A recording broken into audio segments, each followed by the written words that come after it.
They're like, yo, you got your sister's car or what? And I'm like, oh, man. Yeah, my mom. I got ripped all the time for having a Prius. Mine looked like I was a soccer mom. I had a van. It was just, I hated it. Imagine, so when I was single and I had this soccer mom van, I'd pick up girls and it was like, oh, hey, yeah, don't. It's paid off. It was a Prius van? Hey, you want to get down in my Prius? The Sedano and Kap Morning Show is on the air. The biggest show in ESPN LA history. I was driving. It was like super early in the morning, like 4:30, 5 o'clock in the morning, and I didn't see the deer. And I hit it, and I didn't know what I hit. But I heard the crunch. You know what I mean? Like, I knew something was wrong. I stopped at a gas station. I looked at the quarter pound, the front quarter pound. I go, what the hell, man? There's hair, there's blood. I'm like, oh, no. So I wind up turning around, going back, thinking, what if I hit a person? I just didn't see him. So I go back, and I turn around, and there is a biker, and I can see his light. I'm like, no, I didn't hit this biker, did I? And then I see this deer stumbling across the street. And I'm like, oh, no, I hit this deer. And the deer, of course, probably went out into the woods and then got eaten by 12 coyotes. But thousands and thousands of dollars worth of damage to the Prius. A little sabor. Yeah, I don't think people like being called hacks. You're the güero on the radio. Giant Mexican, horn section. And Did you have me on your show to berate me? Is that what you're doing now? give me a freaking break. I'm reacting to Art Bell. Yeah. Midnight in the desert. I'm Art Bell. Scott Kaplan, eat a fat one, bro. The Sedano and Kap Morning Show on 710 ESPN. The all-new ESPN LA app and on YouTube at ESPN Los Angeles. We're bigger than U.S. Steel. Wow, that's crazy. Well, you want to woo-woo? Bit Boy. Right now. Monstrous. Beto, I don't want to eat that. We did it, Dad. We did it. You were riding high on the Stinger last time. Oh, big time. So, Right, that's right. Of course we were. because that brother got nice ties. Yeah. Boom,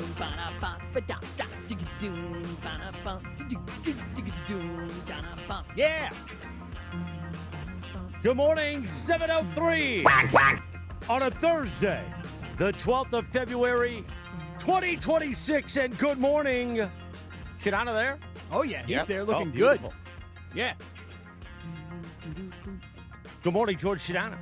Buenos dias. So Buenos we've got dias, top of the hour amigo. integrity. We will Yeah. get to that in moments. And just to tease ahead, Yeah. I sent a kissy face emoji to somebody last night I shouldn't have.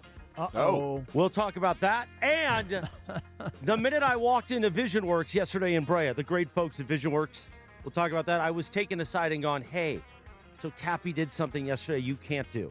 Oh, no. I was like, oh, okay. Oh, man. So I all don't of even that know what I ahead did. in the next half hour or 40 minutes or something like that. But first, George Sedano was on the court last night with Limpy. I was staring up at him, Mm-hmm. as I consistently do in my life. George, I got to tell you, I went to sleep kind of early last night. It was about 8:30. That game was probably in the third quarter when I went to sleep. It's a good game. Yeah, it was a good game. I was kind of waiting for you. Listen, I always want to support you, man. I was very busy in the first quarter. I did a first quarter hit about Mitch Johnson being one of the All-Star coaches. Mm-hmm. I did an interview with Steph Curry in the second break of the first quarter. I didn't see that, man. Yeah, well, you should watch the first quarter. I know, but I was waiting for you in the third quarter, and I got you, and I'm like, okay, that's where he's at. Because I honestly, yesterday, I was looking at your hotel room, and I was like, I actually don't know where he is. So then I kind of looked at the NBA schedule last night, and I'm like, I think he might have gone to Golden State. So I was watching the game to catch a little of your act last night.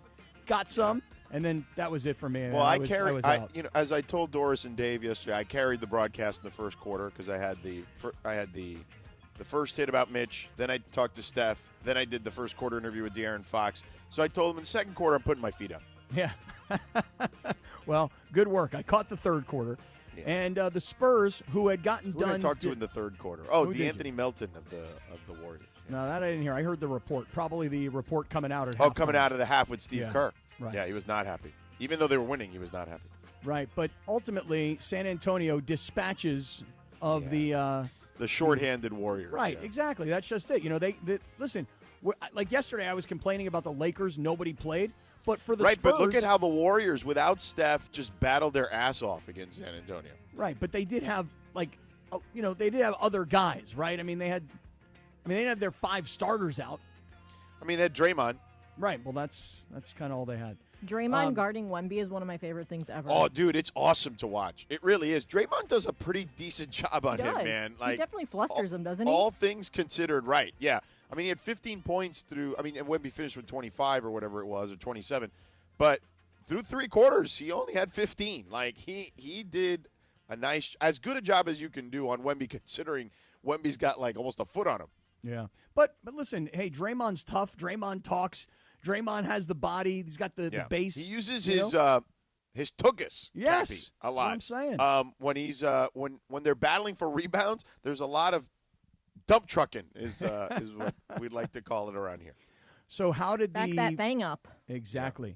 How did the post game with Wemby go? Because of course, I've offered many times to put you on my shoulders, to put you on a chair. You've said no. He doesn't like that.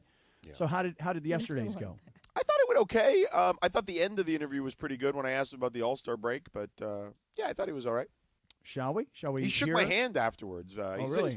He's a very prim and proper young man. Did his middle finger touch your armpit when he shook your hand? I mean, it felt like that. Yeah, yeah. He engulfed my hand. That's for sure. Just give you a little tickle on the pit. You know what I'm saying? Yeah. Can we hear it? Let's take a listen. The whole interview or just the All-Star part with George asking? Whatever you want. Okay. Well, let's hear the whole thing. Let's put the whole Victor, thing. they were just talking about your bench, 57 points, and really Keldon Johnson helped flip this game. How did that go about?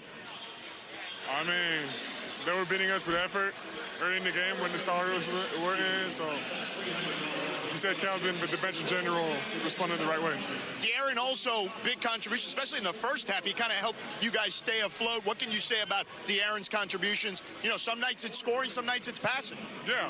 No, I mean, he's an experienced player. He knows how to fit in any collective, so I mean, when he's playing well, we're an amazing team. It felt like this team, though, they came out with the first punch, and you guys had to respond. In that response, I mean, you've been on this side of the equation now twice, right? In San Antonio against OKC and against this team. How difficult is that when you're facing a team who's shorthanded? It's a different game, not as much of a technical basketball game, but tactically they're a very experienced team. It doesn't matter that, some of their best players and their best players out. And when they play with effort like this, they're a very hard team to beat. That's why they've been so deep in the playoffs so many times. Lastly, All-Star break is coming up. What are you most looking forward to? I'm looking forward to not being as, strict in my, right now, I don't know, I might go to bed 1 hour later or something because I don't have to rest up in the next, I don't know. We still got the All-Star game, but it's going to be a little easier. What was the background? But you didn't. Did they cut off the end of it? Because I said you got to go have fun at the All-Star game, man. That was all that they had on the website. Oh well, that's a bad cut by those guys because he actually laughed at me about that. Like he was like, you could hear him fretting about like, oh, I can sleep in an extra hour or whatever. I was like, go man, you just got to go have fun at the All-Star game. He didn't go to bed an hour later. He said, which an hour later, right? Yeah. Wow. Hey, so are you saying ESPN editorial at .com cut off the best part? Yeah, did we it's not on get like it from? They're like internal website, but I can find it on Twitter to get the ending of it. No, I mean it just was funny, like just the way he reacted to that. I thought it was funny. There was I was just like fed up with him. I was like, come on, kid, just have fun. There was somebody made a sound though, like towards the end of that. And it was went, him. Woo! That was him. He went, that was him. I didn't know if somebody walked by. No, that was him. Noise. That's hilarious. I don't know what the hell happened there. You get just that part. The whoo. Yeah, that was great. That was him.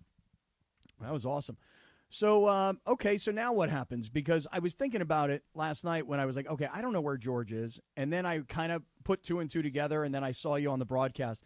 And I'm like, this freaking guy, from the Laker game on Saturday to a Celtics game cross-country on Sunday, back home we were at Yamava on Monday, and then Wednesday he's back up there in Golden State. So what's going on next? I guess you're coming home for the All-Star game, right? Correct. Saturday and Sunday I'll be on the ESPN radio broadcast. All right, man. Way to go. Which means you'll hear that here on 7:10 a.m. and in crystal clear digital audio on the all-new ESPN LA app. Mm-hmm. There you have it. I love De'Aaron Fox, by the way. I've always loved that guy. He's good, man. He's and I'm so happy for him because let's face it, right? When he and Harrison Barnes were stuck, essentially, in Sacramento, and Harrison Barnes, to me, is like a great pro. Like, he's not he's not like an all-star superstar. Yeah. He's not a Hall of Fame player. He's just a Good pro's dude. pro. Both you guys know? good dudes. Yeah. And then De'Aaron Fox, for a guy that, he had flash and swag and all these, but he's on this crappy team that nobody ever watched play. So to see these two guys leave Sacramento and go to San Antonio, and then now obviously they've got Wemby to join them. This is 2 years now. I'm so happy for those guys. I think De'Aaron Fox is a great player who's so underrated because we missed a lot of his career in Sacramento.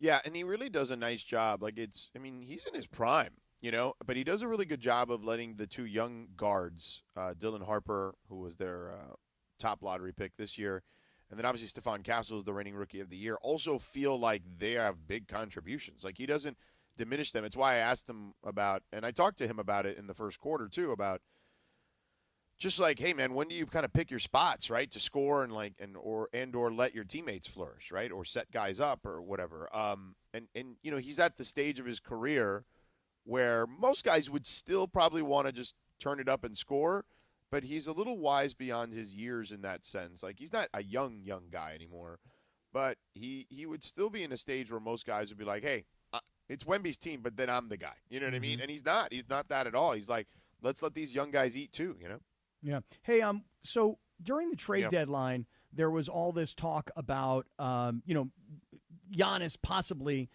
going to Golden State, and everybody was preparing Draymond for the possibility that, hey, look, his time with the Warriors could actually be coming to an end. Obviously, that didn't happen. But for Golden State, they got Porzingis, right? Yeah. And Porzingis didn't play. You'll have to give me an update. I'm curious to know. When He's is got he gonna some play? sort of when is he going to when are they going to get something from him? Yeah, the idea is him and Steph will both be back after the All-Star break. Mm-hmm. Okay, well, that leads me right into what's going to happen tonight then. Is LeBron coming back for tonight? Is Luka going to come back tonight? Is Austin going to play tonight? Because here's the thing, George. Look, the Lakers are not better than Oklahoma City. We get it. They get it. The Lakers at full strength are not better than San Antonio, but they probably would be competitive. But they're not better top to bottom. We get it. Right. So you give up those two games. You're going to lose those two games at home, especially when you don't have your starting five. Yeah. But you got to win this game tonight. In other words, this game, I'm not calling it must win. It's too early in the season, right? There isn't a mathematical must win. But you're at home. You're playing against Luka's former team. AD is no longer there. And honestly, we've talked all season long about banking wins. This is the kind of game you just cannot give up. Somebody, if not all three of these guys, got to come back and play tonight.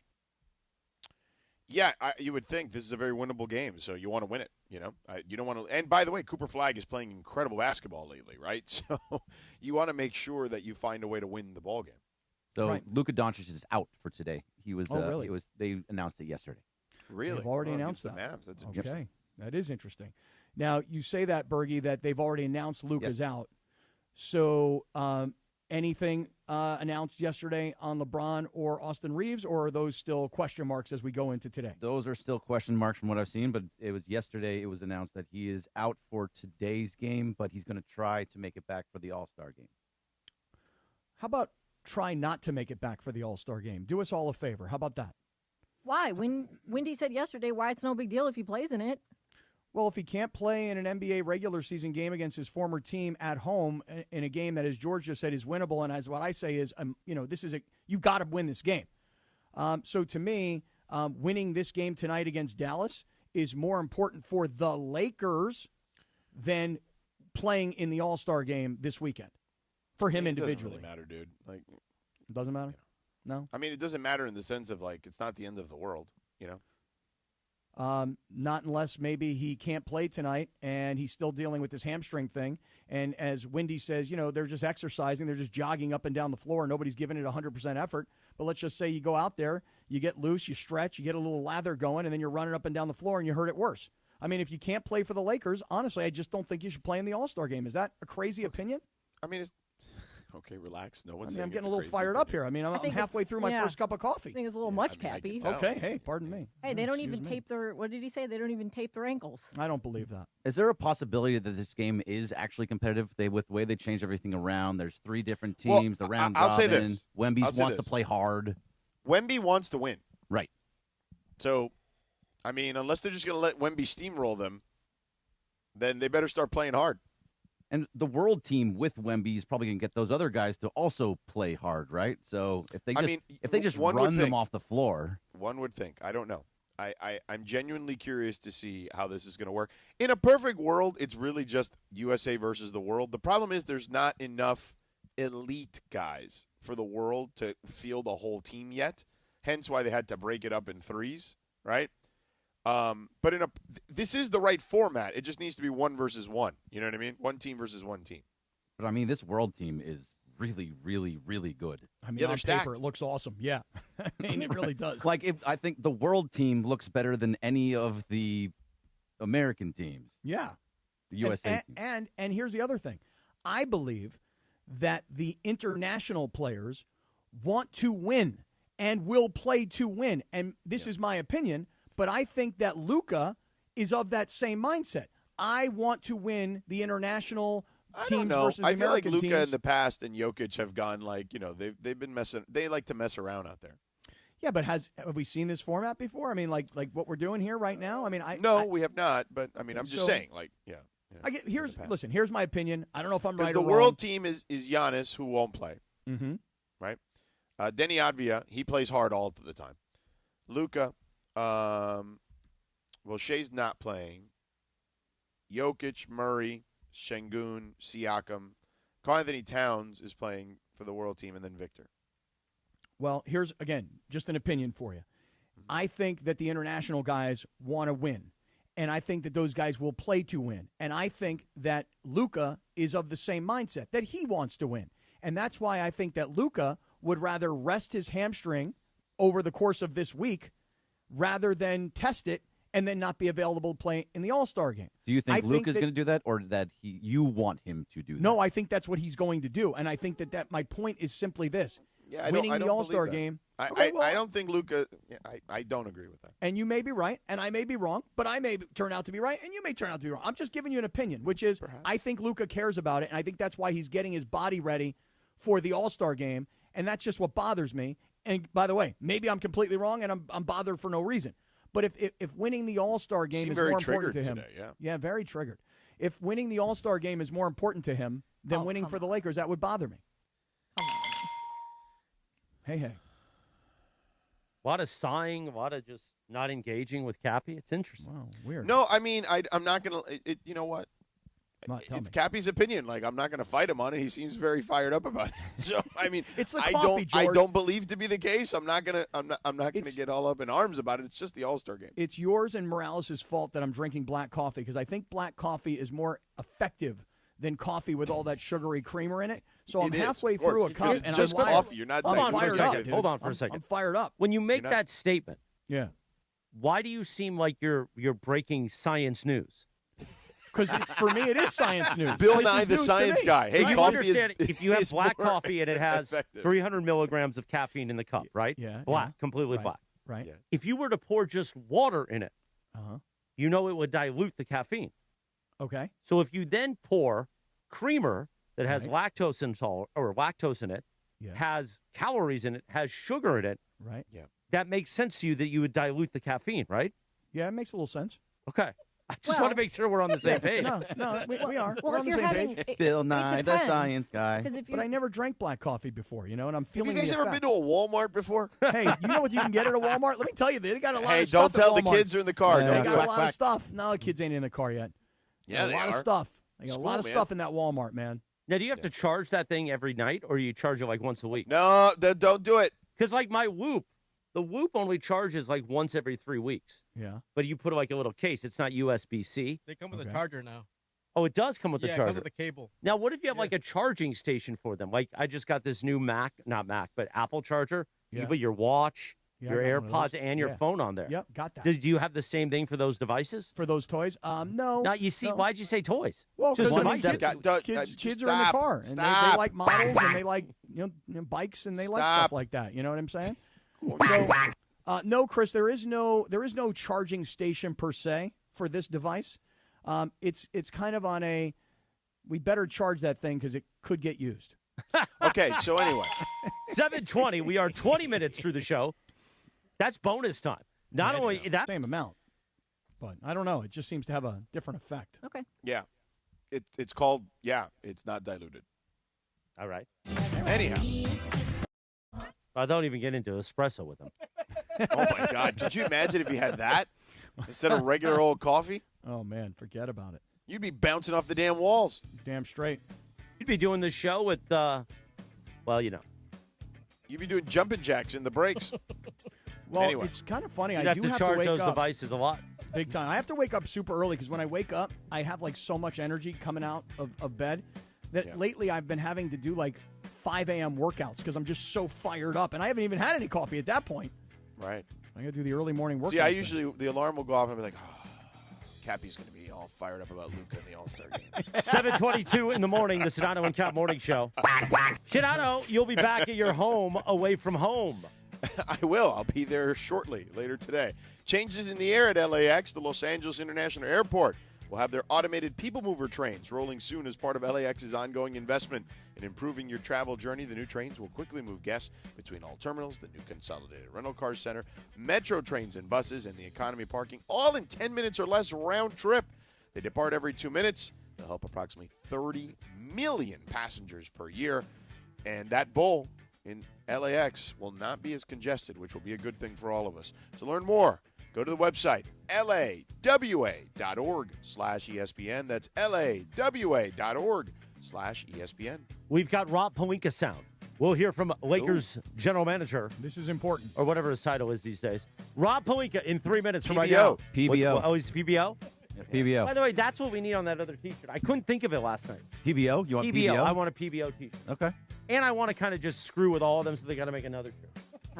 Just because that's what would happen. You realize that. I can't It'll wait. go through all these different steps. Oh, yeah. Different people getting mad. I made a joke yesterday about how I need a lazy boy in my office, and everyone's like, oh, no, you can't do that. I go, well, now I'm doing it just for the bit.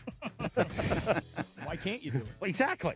The Sedano and Kap Morning Show. We're back with that Rob Pelinka sound, the PBO. 3 minutes from right now on ESPN LA. This is the Sedano and Kap Morning Show. Nothing like Valentine's Day in a cozy casita. My own private plunge pool, extra fluffy bed. Wait, is this thing on? Now your top reasons to visit Morongo. From Cielo above to Mosen below, we've got Surf and Turf 3 special ways this Valentine's Day. Number 2. The best part of getting here is it's so easy. And the number 1 reason. Lunar New Year. Pin your wish on our wishing wall, and it really could come true. The 20th or 21st. Morongo, good times. At Uline, the prevailing opinion is, if you don't live it, you don't believe it. The people at Uline believe in hard work, and they live it by being there 24/7 to answer your call, having 41,000 items in stock, and offering same-day shipping from 12 locations across North America. Business owners, sellers, buyers, shippers, and packers believe it. Uline is the hard-working, dependable source for your shipping and industrial supplies. Visit uline.com. Tungus! Why do we grill to order at Waba Grill? Because it's just better for you. Our Asian-inspired menu has high-quality proteins that are healthier for you. Like hormone-free chicken, ribeye steak, wild-caught salmon, and shrimp. Introducing our new Chili Crisp dumplings. A spicy twist on a Waba favorite. Bold, crunchy, and tossed and fired. Chili Crisp. That's our new Chili Crisp dumplings. Get them today. Only at Waba Grill. It's for you. In Los Angeles, it's not about closing deals. It's about opening partnerships. At ESPN LA, we're hiring audio play-by-play and digital marketing consultants. People who build relationships and create custom solutions powered by ESPN LA and the biggest teams in the city. This is where brands connect with fans who care. Competitive pay, full benefits, unlimited upside. Open your next partnership. Apply now at goodkarmabrands.com/careers. Talk about stepping up! Bang! It's time to level up your game. Introducing the all-new ESPN app. All of ESPN, all in one place. Your home for the most live sports and the best championship moments. The electricity is palpable. Step up your game with no annual contract required. It's the ultimate fan experience.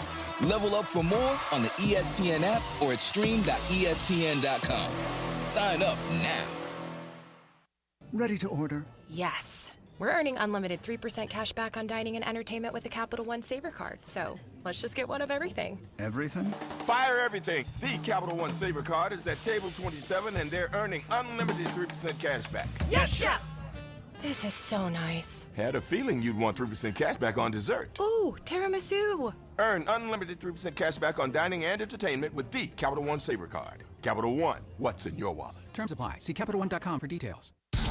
You're hanging out with the Sedano and Kap Morning Show.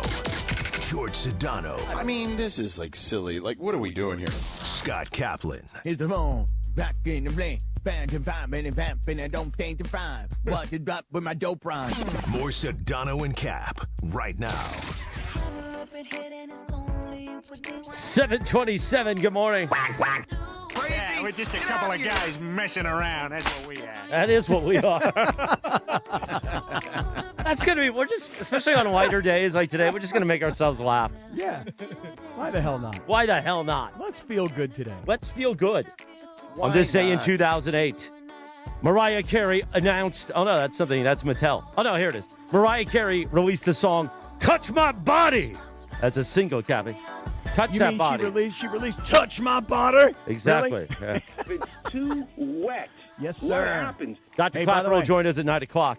Yeah. Also, today is National Lost Penny Day, but the penny, it is a final for the penny, right? Yep. Oh, really? No more pennies, is it huh? really? I think so. Like in 2 years, they're going to stop making them. No, they stopped making They them already now. did. Oh, really? Yeah. But how long will it take to get them all out of They circulation? said like 30 years. Because, you know, Really? once you get it in circulation, it spreads. Oh, big time. Yeah, why not? Speaking of touching your body, yesterday when you exposed all the lettuce on your chest, run my fingers right through that, Jack. Well, no, there's nothing wrong with that.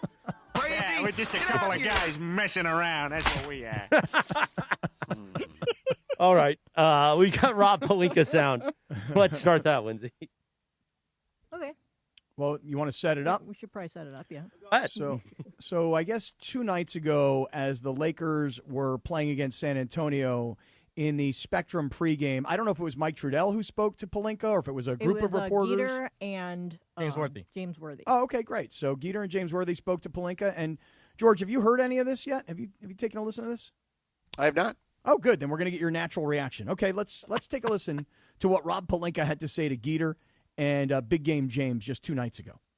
In an 82-game season, and there's no excuses. Injuries are never an excuse, let me say that. But for our big three, I think we've seen them only like less than 10 times, in the entire season. And that makes it tough to really evaluate what this team can do until you get a steady diet of Austin Reeves, Luka Doncic, and LeBron James, 3 all-star caliber players being on the court at the same time. We haven't had a chance to see that, and I'm excited post All-Star to have all those guys and hopefully give them a long stretch. The way he said post All-Star is the one thing, George, that really stood out to me. I don't know if anything caught your ear there, but the way he said it, we can't really evaluate who we are because we haven't seen these guys all play together consistently. But post All-Star, that's when we're going to get an idea of how this team might shape up. And it almost sounded to me like what we were talking about earlier, which is, will Luka play before the All-Star game? Obviously, he's already been ruled out tonight. Will LeBron play tonight?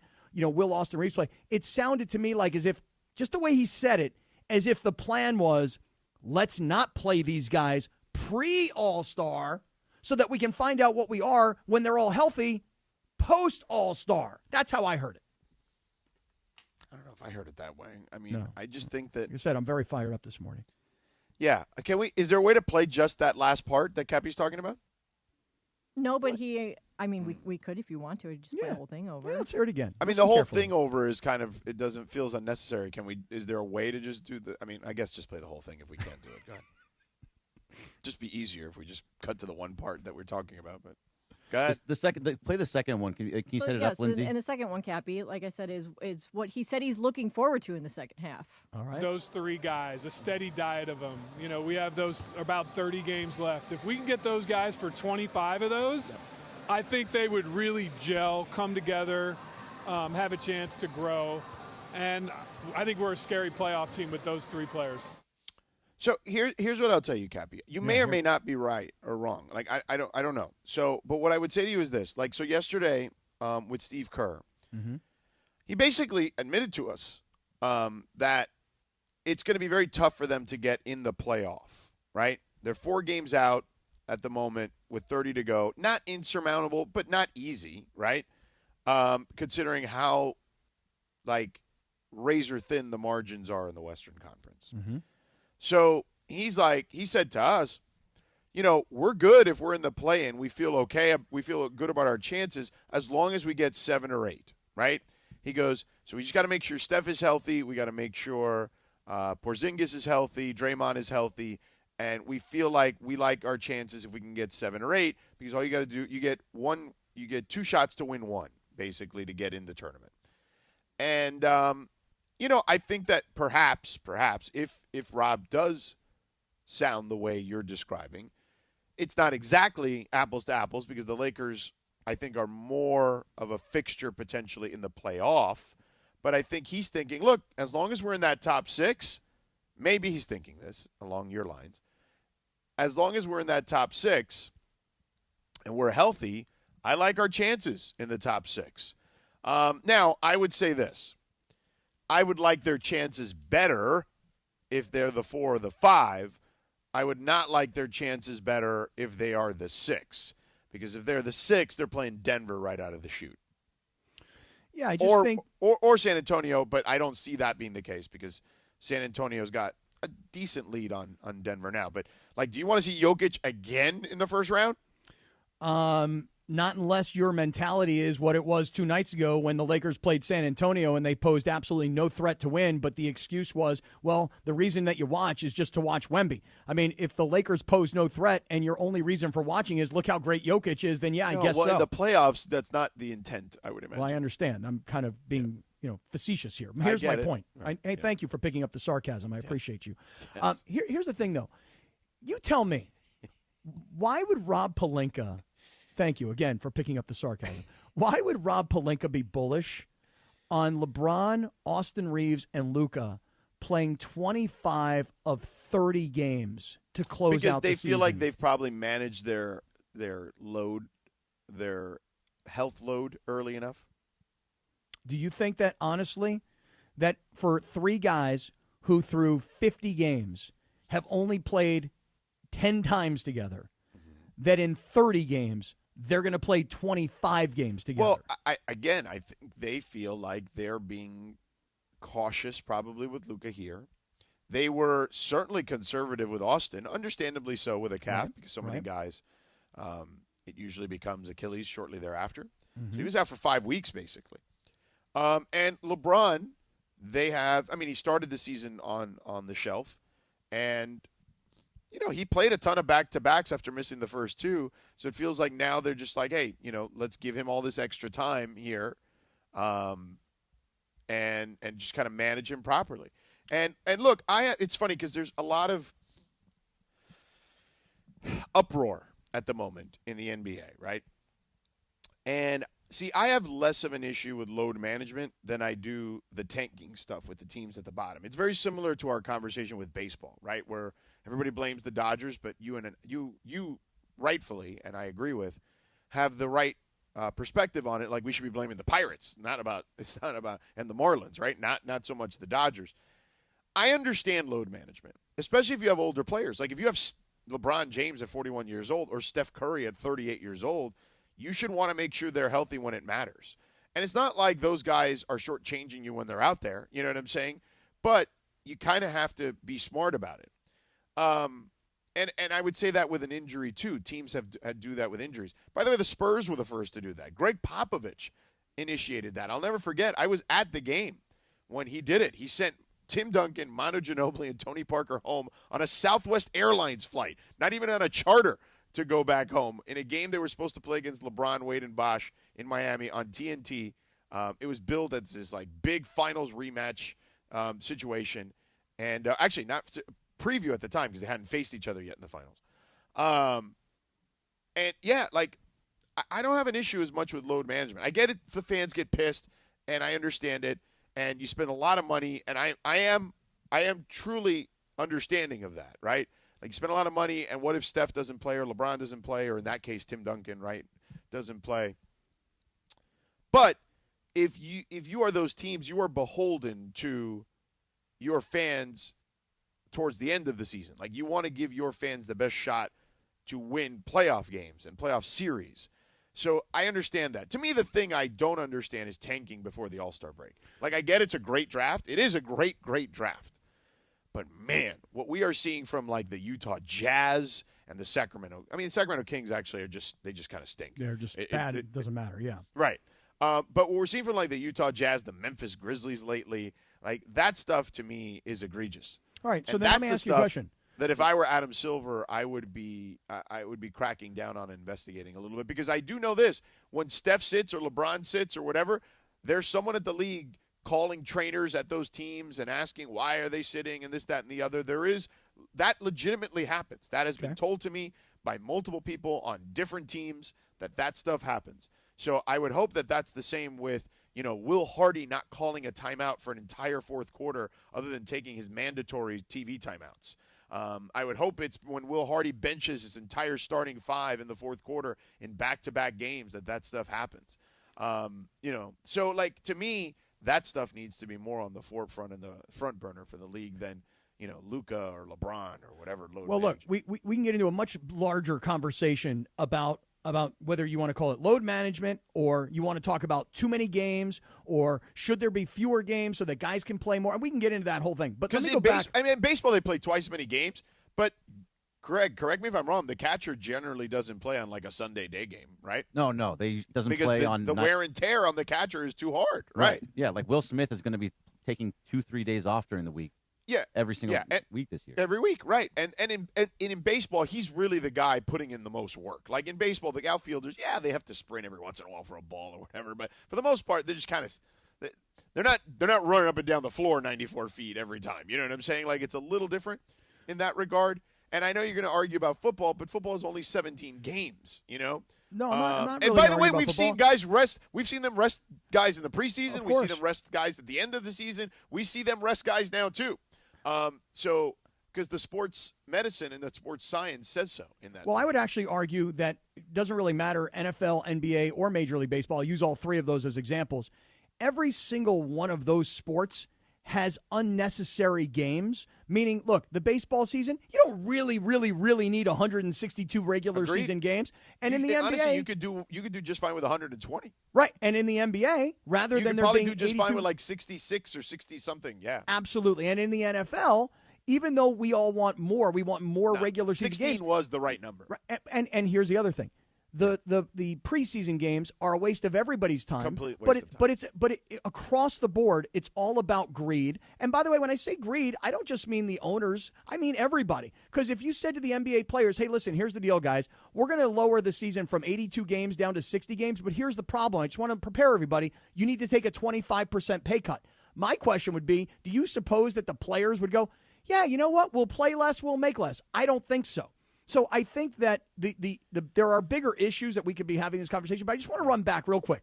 Right. Because and by the way, not to confuse Greed with Creed, your favorite band. Oh, no, that's that. Oh, I want to play some Creed coming back. Yeah, right. Create my own prison, bro. Right. But here's the thing. Just want to go back to what Rob Pelinka said. Do you think that if LeBron James, Luka Doncic, and Austin Reeves are all fully healthy and they play 25 of 30 remaining games in the second half post All-Star, are they, to use his phrase, are they scary? I will answer that on the side. How about that?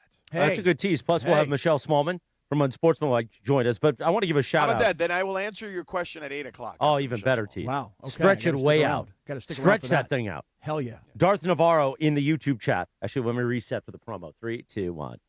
Darth Navarro in the YouTube chat. Guys, he says fans who still go to this year's Lakers games should wear tees that say, what if I'm that sicko? I screwed it up. 3, 2, 1. What if I'm that sicko that likes to watch? What if I'm a sicko that likes to watch? Well, we almost didn't have the pot up, huh? Yeah. Okay. Hey, nice work there, though, creating the promo. Well, I really did it for the promo, so Ireland will hear it and he'll get all annoyed. That's really what I did. Like I made a promo. Gypsy dude. Like I made a Dunkaroo. Like I made a promo yesterday with like Evan and Uz talking about the double morning shot or whatever. but I really made it just so it has the part with Sedano saying we're the best, just to annoy John. Oh, wow. Yeah. That really gets to him, huh? I don't know. Actually, I don't think it does. But I kept running into Ireland all day yesterday. And at one point, we ran into in the bathroom for like the third time in the day. Mm-hmm. I'm like, man, this has to suck for you because you hate me. It's like, no, it's just a bit. Hey, man, by the way, good show this morning. Like, yeah, really? whatever, dude. Oh, wow. You guys are on the same bathroom schedule, though, huh? I mean, right? You guys have similar bladders. Right. Ones and twos or just ones? I mean, we were at the urinal. Oh, okay. All 3 times, huh? Yeah. 1, 2, 3. 3, 2, 1. 3, 2. 3, 2. Sedano, tell us about our friends at Cadillac of Beverly Hills, please. Oh, you know I love those guys at Cadillac of Beverly Hills, Dan and Tony and the entire crew there at Cadillac of Beverly Hills. We've teamed up with the finest dealership in America, Cadillac of Beverly Hills. We know Cadillac, but when was the last time you've driven one? Well, I'm lucky enough to drive this Lyric all the time, thanks to our friends at Cadillac of Beverly Hills.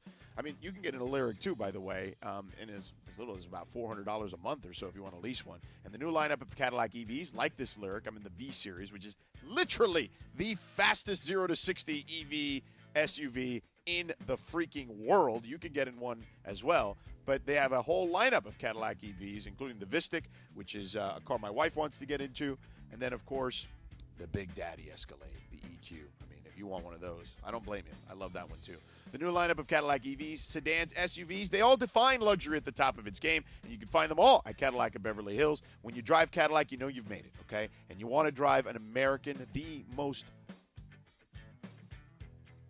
I was waiting for the pregnant pause there. I was waiting, Cappy, you want to jump in or no? All right, anyway. The absolute I'm in the best, YouTube chat, bro. Oh, sorry.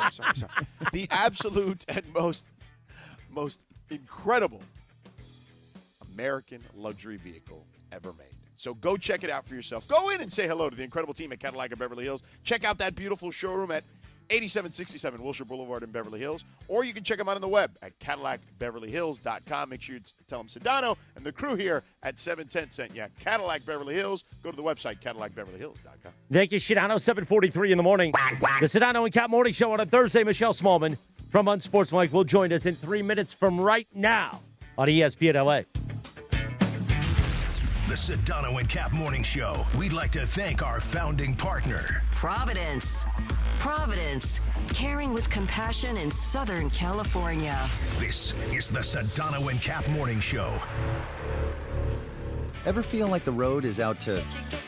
Thankfully, Hyundai is always working to ensure it doesn't, with over 130 IIHS Top Safety Awards since 2006. IIHS Top Safety Awards include Top Safety Pick and Top Safety Pick Plus awards to Hyundai vehicles from 2006 to 2025. And now for a limited time, get 0% APR for 60 months, plus 0 payments for 90 days on the Hyundai Tucson. Visit your local Hyundai dealer today. Offers end March 2nd. Call 562-314-4603 for details. Join ESPN LA Thursday, February 12th from 3 to 5:30 as myself and the DeMarco and Travis Afternoon Show broadcast live at Hollywood Park Casino for the House Rules grand opening. Come meet sports legends, enjoy food, drinks, and prizes inside LA's hottest card room. Visit playhpc.com/events for more info. It's going to be all right. Keep your head up. When pain keeps you from doing what you love, Hoag Orthopedic Institute gets you back to you. We are ranked number 18 in the nation and number 1 in Orange County for orthopedic and spine care by U.S. News & World Report. From the surf to the green, our world-class doctors are there, which is why more Californians choose Hoag Orthopedic Institute for orthopedic and spine care more than any other hospital. At Hoag Orthopedic Institute, there is no one better at getting you back to you. Proudly founded by premier physicians in partnership with Hoag. Learn more at HoagOrthopedicInstitute.com. Hey guys, it's Sedano. New year, new floors, and absolutely no wasted time. Hernandez Wholesale Flooring makes upgrading your home a winning move right out of the gate with millions of in-stock flooring options at unbeatable wholesale pricing. You can stop waiting and start installing hardwood, carpet, and waterproof flooring. They truly have it all. Family owned for 3 generations, Hernandez keeps it simple and affordable. Start the new year strong. Visit HernandezWholesaleFlooring.net or the showroom near Commerce Casino. For 100 days, I'm going to cross the 7 continents because the answers to everything important are out there at the edges of our world. I'm stepping into the unknown. Where are we going? To see our planet This is amazing. as it's never been seen before. From pole to pole. Pole to Pole with Will Smith from National Geographic. Now streaming on Disney Plus and Hulu. Show me the way.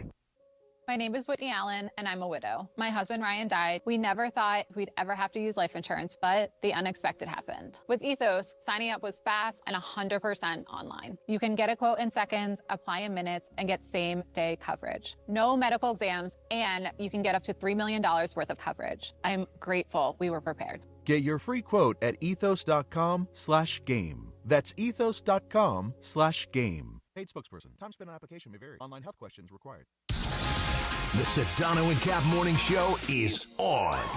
That encapsulizes Rivers' entire career. Encapsulate, yeah. Wait, encapsulizes is not a real thing? George Sedano, Scott Kaplan. You can't encapsulize a thing? No, you only encapsulate it? Okay. More Sedano and Kap right now.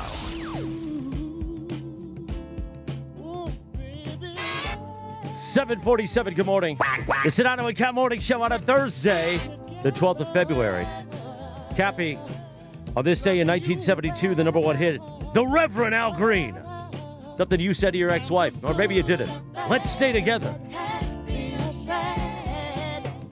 All right. I couldn't say it anymore, but by the way, you think about this scene in Pulp Fiction. Yeah. When Jules and Vinny walk into the bar and Marcellus Wallace is holding court. You know that scene. Absolutely. You got that Band-Aid on the back of his head, and this song is playing. This is an all-time banger right here. What's on tap today on ESPN LA? The Lakers face the Mavericks tonight at home before the All-Star break. The Toyota Lakers countdown with Beto Duran starts at 5:30 p.m. with tip-off at 7. Hear it on your afternoon drive on 7:10 a.m. or in crystal clear digital audio on the all-new ESPN LA app. Brought to you by Michelob Ultra, a superior taste worth playing for, the official beer sponsor of the Los Angeles Lakers. Please enjoy responsibly. After 8 o'clock, Sedano will answer that question for Cappy. If the Lakers are scary, if all healthy, plus I accidentally sent a kissy face emoji to somebody. We'll talk about that. But first, you hear her on Unsportsmanlike each weekday, 3 to 7 a.m. with Evan Cohen and the Super Bowl champion Chris Canty.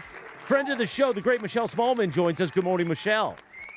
Good morning, guys. How are we doing? I think we're doing really well. Michelle, I've heard you and Evan have a discussion about the phrase friend of the show. Do you suppose that long-term relationship with George, but after our time last week on Radio Row, I mean, can we all now agree? Friend of the show, does that work here now? Of course. Oh, I would be offended if I wasn't considered a friend of the show. Okay, just want to make sure we're all on the same page here, because last week I thought it was great. It was great to be with you, Evan. And would you say that Radio Row is the saddest place on earth, or did you find it to be a fun place? It is a fun place. I think it's fun because there's a lot happening, and we run into so many people that we know and that we haven't seen in a long time. So that's really exciting for me. I mean, come on. You run into those people once a year, you tolerate them. Let's not get it twisted around here. You hear that, Michelle? So, you tolerated some me. of them I'm really excited to see. Yeah, it sounds very convincing. Wow. So what are you saying? That you don't think people who are in sports media are a jovial bunch? That it's not a group of people you normally want to hang out with? No, absolutely. I guess that's precisely what he's saying. I guess that's exactly what he's saying, Michelle, is he specifically doesn't want to see any of us. And he doesn't want to see any of us once a year, and he doesn't want to act like he wants to see any of us. Me, on the other hand, I walk around, hey, how you doing? How you been? How's it going? How's your family? Right. I like to see everybody. I think it's fun. Yeah, it's like a little high school reunion, but for your former coworkers. Yeah, I like it, man. I still love it. I still do. Well, but Michelle, speaking of Radio Row, were you one of the people who, I guess one of the talks of the town on Radio Row was Cappy's reporting, his journalism, I guess, if you want to call it that. Tell him, Lindsay. Tell him, Lindsay. Did you hear about it? Like firsthand? From him when we sat down with him. Oh, Cappy. He gave us the play-by-play. But I hadn't heard it prior because we were getting up. I was getting up at 12:30 a.m. every day. I was like so off the grid because our hours were so wonky. But no, I got the full play-by-play once I sat down. Okay, because when we had Kirk Morrison on, friend of the show and station, part of the station, he said that everyone was talking about it in like the green rooms and like the back channel media rooms. He was like, oh yeah, everyone was talking about it at dinner and everything. Oh yeah. By the way, the timing could not have been better for my Comrex to go out than when that conversation was happening. George, it was so much that our friend Chris Myers from Fox Sports, Chris Myers sat down with me during the I love Cappy Chris cast. Myers, though. I know, and Chris Myers comes in and he goes, wow, looks like you've really made a lot of news. And I'm like, I didn't do anything, man. All I did was Ryan Leaf was over my shoulder barking at the dock. I don't know what to tell you, man. Yeah. So, anyway. Michelle, Smallman, we need to get you a better handler next year if Cohen has got more hits than you do, though. Well, I was hosting a digital show. Our show ended at 7 a.m. and then from 9 to 11, I got to work with Ben Solak and Matt Sims, and we did these little digital shows that ran on ESPN.com and social media. So we did that, which is why Evan got way more hits than I did on various days, because he didn't have as robust of a broadcasting schedule as I did. Right, you were actually working. He was just schmoozing.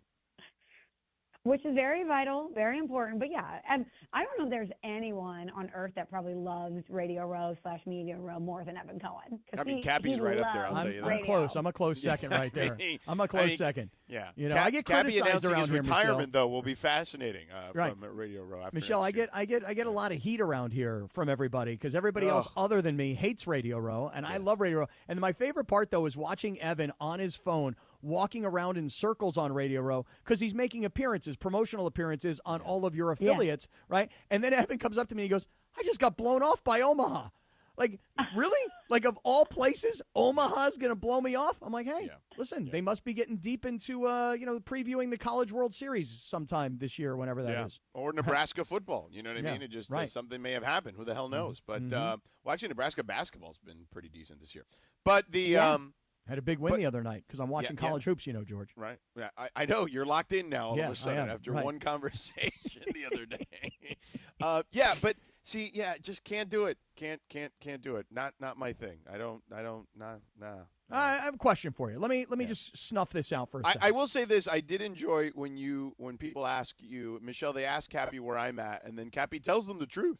He's like, nah, George thinks this place is pretty sad. He's not coming. Right. George would never dare talk to you guys. But let me snuff this out for 1 second. You ready, George? Okay. Hypothetical.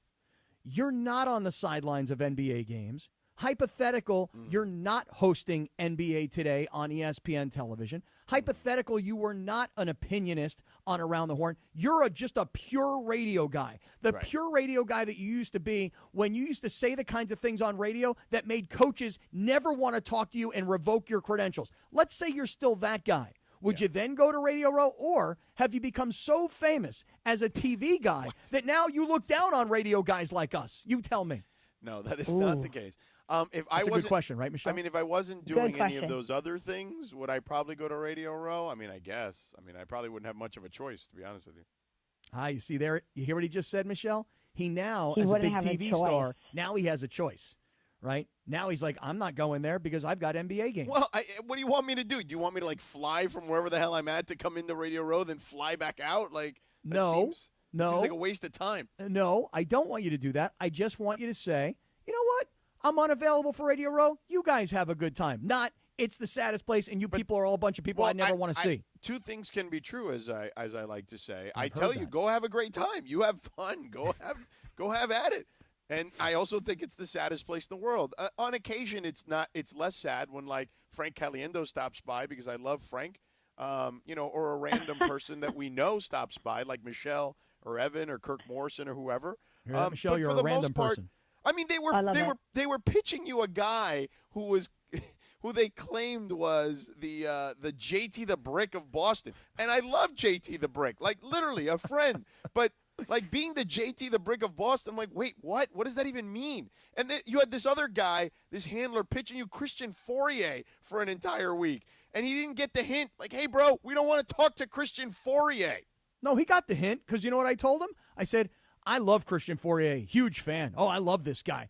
But Sedano hates him, and Sedano doesn't want him on. Blame so that's what I did. I don't care. That's fine. That's what I have to do. I got to blame somebody because I can't take those arrows, George. Right, because you are I'm a wimp. I'm a wimp. Yeah, it's true. Okay, wait. I have a question then. George, in your time at Media Row and covering Super Bowls, did you ever go to the media party that they have? Maybe when I was very young, but not after that. The last time I was on Radio Row was when we did the local show here, me and Keyshawn and LZ Granderson. And that was different because when you're sitting there at Radio Row with Key, everybody wants to stop by. Everybody who's important actually wants to stop by. So that was probably my last, and that's why I feel like it was my last Radio Row because it was actually a positive experience because it felt like we got whoever we wanted just sat down with us. Yeah, that's cool. Yeah, see, So now that's it. So I wanted to I leave get on a high C-listers. note, even though because I think it's sad, I wanted to leave on a high note. Yeah. I mean, we And had what about Tim next year? Tebow. Tim Tebow came by just, was eating guacamole, out of the spoonful, like out of the container with us that day. Okay, but next year, George, it's in your backyard. You're going to have no excuse because LA is hosting the Super Bowl, as is ESPN. He'll have NBA games. Riding my boss at NBA right now, be like, I'm completely available for as many games as you need the week of the Super Bowl. Hey, Michelle, just tell Evan, just so he knows, so his ego isn't bruised. The chances are that the reason Omaha blew him off is because Nebraska basketball got off to such a hot start, 20-0, and then they lost their last 3 I love games. how you're just reading this now. I'm reading this. I mean, I've written it down and then I'm reading it. AI helped me with They all were. of this. They were one of the undefeated teams like Arizona and your friends at Miami of Ohio. Right, they're They were 24-0. good. Yeah, they are So Omaha blew off Evan because Nebraska all of a sudden went into a losing streak of 3 straight games. So just tell him so his ego isn't bruised. Right. That's why he got blown off by Omaha. Yeah, and they wanted to pitch Christian Fourier to us because he's an Encino kid who went to Crespi. Hey, he's like Babe Laufenberg. Yeah. I forget what interview. Was that the interview that Evan did with us where he was like, I have to go to a student radio station in El Paso? No, that was or something Ithaca. Like that? Ithaca, like up in upstate New York or whatever. Yeah. I mean, Ithaca. What the hell are we doing Ithaca. here? Yeah. I mean, what the hell? I'm sure the people in Ithaca are huge unsportsmanlike fans, so if they are listening on the podcast, my apologies, but it's like, come on. They were students. They weren't even like the real radio guys. Got to see the students of Ithaca. Yeah. They were G-Leaguers. Yeah, exactly. So, Smallman, what was the big story on your show today before we let you go? Oh, let's see. A lot of Super Bowl residue still. We were kind of talking about Sam Darnold and if he has anything left to prove. And Evan and I and Myron, we were all kind of split on that. I think that this could just be the beginning of an amazing next chapter for him. And he was naming all of these other quarterbacks who have won Super Bowls that are obviously Hall of Famers, like a Mahomes, a Brady. A lot of people think Matthew Stafford is now in that conversation after winning an MVP. And he was basically saying, is this a one-off for Sam Darnold, or do you need an MVP or a Hall of Fame type quarterback in order to win a Super Bowl? And I'm like, we don't know that Sam Darnold can't turn into that. I mean, he won 14 games back-to-back years. He, did it over 2 different franchises, 2 different coaching groups, 2 different systems. Maybe this is just the beginning of a great run for him that completely reshapes how we talk about his entire career. And Evan thinks that it's more likely that you're going to need an MVP Hall of Fame type quarterback in order to have a sustained run of success. But I think with that defense, special teams, obviously some of the weapons they have on offense, Mike McDonald, for all intents and purposes, seems like a football genius and a brilliant tactician and motivator. They could go on quite the run here. And maybe Sam Darnold is just cracking this next new chapter of his career. Well, I'll split the difference. I think both could be right in the sense of just like Evan is right in the sense that for sustained success, you need that elite level quarterback to give you as many cracks at the Super Bowl as possible. But Sam is still in his, mid to late 20s. Like he's like still 28. pretty young. He's going to be 27 next season. Like he could still take that next step that he's, from where he is at the moment, to your point. So we'll see. And he also was drafted to be this guy. Coming out of college, he was drafted with the number 3 overall pick. He's supposed to be a Super Bowl champion. He's supposed to be someone that transforms a franchise. I think we forget that because of the way his career started and so many teams giving up on him bouncing around. We forget that the skill set was always there, that it was really not that he wasn't complicit in it, but it was more organizational failure and a lack of talent around him that led to what we saw from him early on. Agree with the Jets are NFL Siberia, basically. Yep, agree with that, especially for quarterbacks. Exactly right. Yeah. Well, Smalls, it's great to talk to you, man. It's great to talk to you and see you in person. That was lovely. Too bad George couldn't join us. Yeah, well, George will never join us. George will not join us. No, but he doesn't want to see may be people in New like York. you. Maybe you and Evan and I can go have lunch or something. I'll be in New York for a couple Would of love games that. coming up. Yeah. Oh my gosh, love it. Let me know. I'll clear the schedule. Yeah. Well, and Cohen is always just trying to take your time anyway on this show, so he's going to join us anyway. So there's that. I know. Oh, you can give him trouble about this. He probably would have followed me up to do the interview, but he hit his thumb on the set today, and it was bleeding. And by bleeding, I mean it barely looked like a scrape. Aw. So he's like, I got to get out of here. I hurt my thumb. Oh, Could you imagine him being like your quarterback? No wonder he threw 8 interceptions in a game. I mean, guy can't even finish a show if his thumb has got a boo-boo on it. And this guy is like I load know. managing over nothing, you know? Yeah, seriously. Toe cramps, scraping his thumb. I mean, it's amazing he can get through a show every day. He's such a gamer. He had a scraper. Who knew?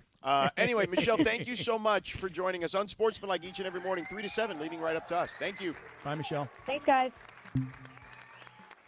8:01 in the morning, the Sedano and Kap Morning Show. It's Quack, game quack. day, which means it's time to BB go for it. Listen to Mason in Ireland today for your chance to play. When you hear the cue to call, be caller number 7, and guess which team scores the first 3-point basket of the game. Get it right, and you'll win a $100 BB Go promo code. Plus, be entered for a chance to win a trip to basketball's biggest stage from our friends at BB Go. Bring something different to the table. BB, go for it. Cappy, let's talk about our home away from home in downtown L.A., the East Central Hotel. I love the East Central Hotel. I was there. Hey, George, I know you've been traveling, but the East Central is all decorated this week for the All-Star festivities. And remember, we were talking to Bobby Marks about 2 weeks ago, and he was bringing his, academy there. Are you going? I'm not going, but I was there on Monday, and I was connecting with a couple of the guys who are actually, I guess, speakers at this event. One of them is a sports marketing professor at USC who I connected with, and he kind of goes to the Summer League thing that Bobby puts on. But all I'm going to say is this. The East Central is all dressed up and decorated for this crew of folks that are here this week learning about the business of the NBA. And I was lucky enough to get in on Monday night. Thank goodness I was in the Wayne Gretzky Great One room. And, Chris, we've gotten pictures now from listeners like Joseph Cabral, who said, I'm in the biggest room. I'm seeing the hand. Here's a picture of the middle towel. Chrissy, we're reaching these people. They're staying at the East Central Hotel where we stay. And they're experiencing the biggest rooms in downtown L.A., the Nixo Lounge. How about the gym that you and I sweat in? We sweat to the max in that gym. And, of course, the middle towels. You know I use them for my privates, Cappy. I do indeed. I do. And that has inspired lots of other people to stay at the East Central and use those super soft towels on their privates. Listen, we stay at the East Central because they got the biggest hotel rooms and they got the best location right across the street from LA Live. So if you're coming for a museum, for a restaurant, for a show, for a game, you stay where we stay, the East Central Hotel in downtown LA. Thank you. 8:03 in the morning. So coming up in 4 minutes, we will answer the question. Well, not we, but Sedano will answer the question that Cappy posed. Are the Lakers scary if they're all healthy? That's in 4 minutes from right now. On LA's only local sports morning show, the Sedano and Kap Morning Show on ESPN LA. The Sedano and Kap Morning Show. Nothing like Valentine's Day in a cozy casita. My own private plunge pool, extra fluffy bed. Wait, is this thing on? Now your top reasons to visit Morongo. From Cielo above to Mosen below, we've got Surf and Turf 3 special ways this Valentine's Day. Number 2. The best part of getting here is it's so easy. And the number 1 reason. Lunar New Year. Pin your wish on our wishing wall, and it really could come true. The 20th or 21st. Morongo, good times.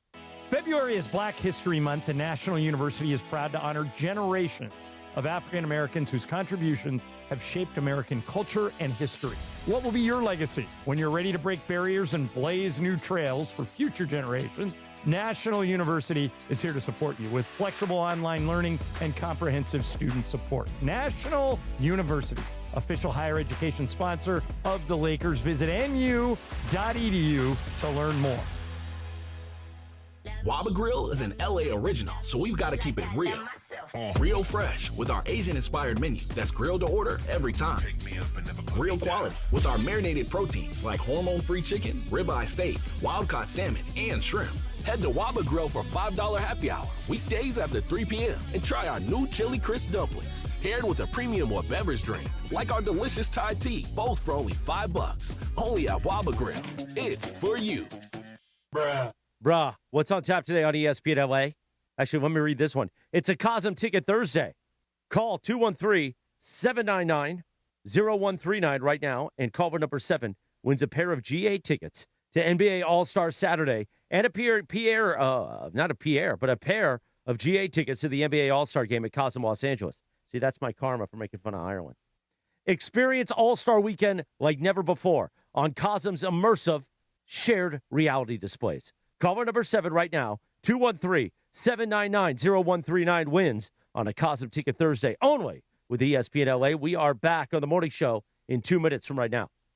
Hey, guys, it's Sedano. Quick PSA for you. Forgetting Valentine's Day flowers is not the move. Trust me. This is why I go with the Bouqs Company every time. Bouqs delivers modern bouquets fresh to her door. Plus, with my code, ESPN, you get 25% off. Bouqs flowers are cut fresh from the best farms in the world. They've got incredible flowers, even roses, grown on the side of a freaking volcano. Bouqs makes it easy. Pick the bouquet, the delivery date, and you're done. No last-minute panic. That's why Bouqs has over 50,000 five-star reviews. And listen, even if she says, don't get me anything, that doesn't mean no flowers. Flowers still score every time. Valentine's Day is February 14th, right after the big game, so don't fumble this. Order now. Go to Bouqs.com. That's BOUQS.com. Use my promo code ESPN for 25% off. That's BOUQS.com. Promo code ESPN. Bouqs. Promo code ESPN.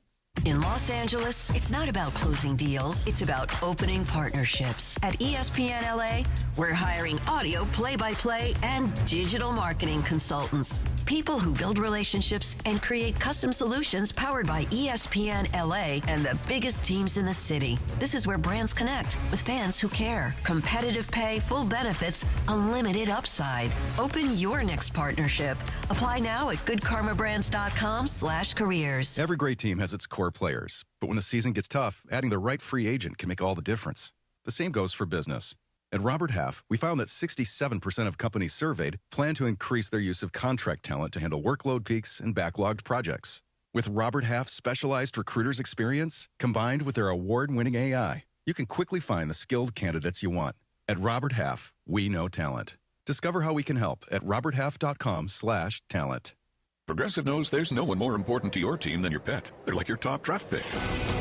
And it looks like Chuck has selected Pepper the Corgi. Bold pick there, Deborah. Yeah, Rich, Pepper has a high ceiling for sure, but he does have a tendency to bark at every tree. Yeah, he brings a lot to the table, but also takes a lot off of it, especially when it's been left near the edge. Nothing left to do now but suit him up for the dog park. Protect your top draft pick from injury and illness with Progressive Pet Insurance. Get a quote at Progressive.com. Progressive Casualty Insurance Company affiliates and third-party insurers. Not available in all states or situations. Covered subject to policy terms. Hey, this is Rich Eisen. You're starting your day with the Sedano and Kap Morning Show on ESPN LA. Don't forget my show. The Rich Eisen Show is coming up this morning at 9 on 710 ESPN and the all-new ESPN LA app. Now, back to the Sedano and Kap Morning Show. Think of you and I wonder if you ever think of me.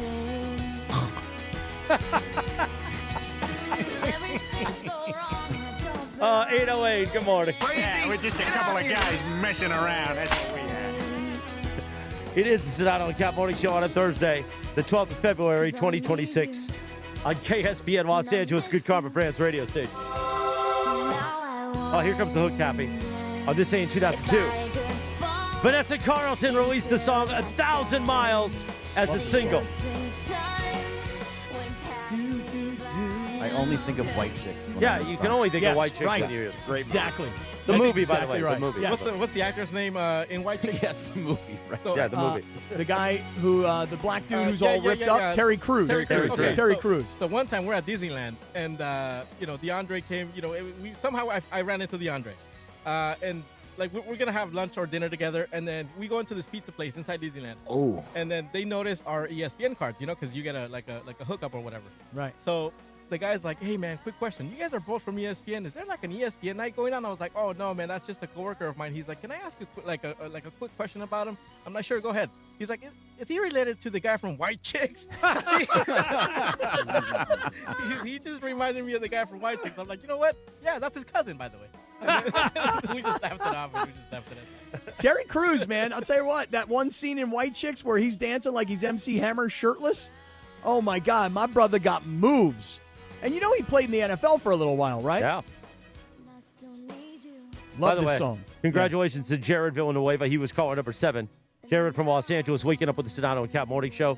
He won on a Cosmic Ticket Thursday. Keep listening all day for your chance right here on ESPN LA. Meanwhile, we teased it like 22 minutes ago. Mm-hmm. Cappy said, if the Lakers are completely healthy, are they scary? We now get the answer from one NBA expert, the one and only George Shinano. Oh, yeah, so let's play the Rob Pelinka sound now again. That's actually a good time to replay the original sound, and then that way we can kind of reset up and frame the conversation. How about that? So let's set up the sound one more time. Who's going to do the setup? I'll do the setup. So 2 nights ago on the Spectrum pregame show, you've got Big Game James Worthy. You've got Geeter McGee. Shout out to you, Geeter, and to you, Big Game. And they're talking to Rob Pelinka in the pregame, and Rob made 2 comments. I think we should hear both of them. So let's hear the first one. The first one, here, you've got the setup now, right? Pelinka's talking. You don't usually hear him. Let's hear the first part of it, Linz. In an 82-game season, and there's no excuses. Injuries are never an excuse, let me say that. But for our big 3, I think we've seen them only like less than 10 times, in the entire season. And that makes it tough to really evaluate what this team can do until you get a steady diet of Austin Reeves, Luka Doncic, and LeBron James, 3 all-star caliber players being on the court at the same time. We haven't had a chance to see that, and I'm excited post-all-star to have all those guys and hopefully give them a long stretch. All right, there's the first part, George. And again, just and then your interpretation of that was what? Well, again, the way he said post-all-star intimated to me that the reason that you don't have your starting 5 essentially against San Antonio is, look, LeBron's not playing, Luka's not playing, Austin's still dealing with a little bit of a calf thing. So you know what? Nobody's playing. Let's rest everybody and let's gear up for the post-All-Star run, which is only going to be about 29 or 30 games. That's how I heard him say post-All-Star. So I mean, right, I get it, but it's only like 2 games or 3 games. Yeah, well, but I out mean, because of injury. It's not like it's like a month. You know what I mean? Yeah. No, but think about it. If you say, hey, look, we're not going to play on Tuesday, Wednesday. Now tonight is another question, but let's just say you don't play Tuesday, Wednesday, Thursday, Friday, Saturday, Sunday, Monday. You could have a week, 7, 8, 9 days before you get back on the floor, and that amount of time for Austin Reeves and his calf to get to 100% healthy, for Luka and his hamstring to get 100% healthy, and for LeBron to give him and his 41-year-old ankle the best chance to get fully healthy. So when I hear Rob say, I'm looking forward to seeing what it looks like post-All-Star, that intimates to me that they had a game plan. We're sitting these guys. We're not playing these guys. I don't know if it was necessarily a game plan. I think it just became the reality once Luka went down, and they probably figured, you know what? Each guy's kind of dealing with some bumps and bruises. Let's perhaps, figure out some time to lessen their load of their workload.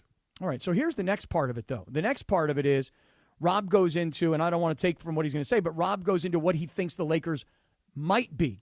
Go ahead and play the next part. Those 3 guys, a steady diet of them. We have those about 30 games left. If we can get those guys for 25 of those, I think they would really gel, come together, have a chance to grow.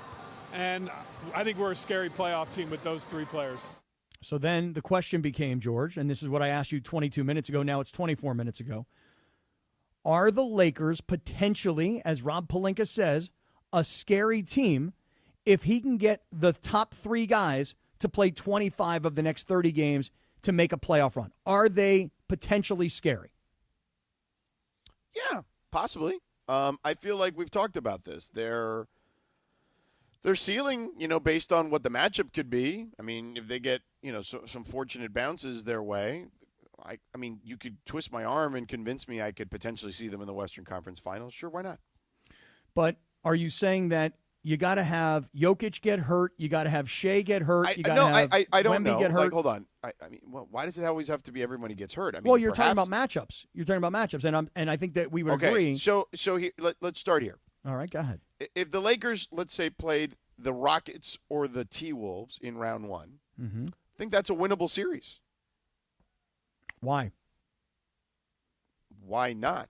I don't know. I'm thinking back to what scares you about Minnesota, who's been very inconsistent all year? They'll win like 7 of 8, but then they'll drop 4 out of 6.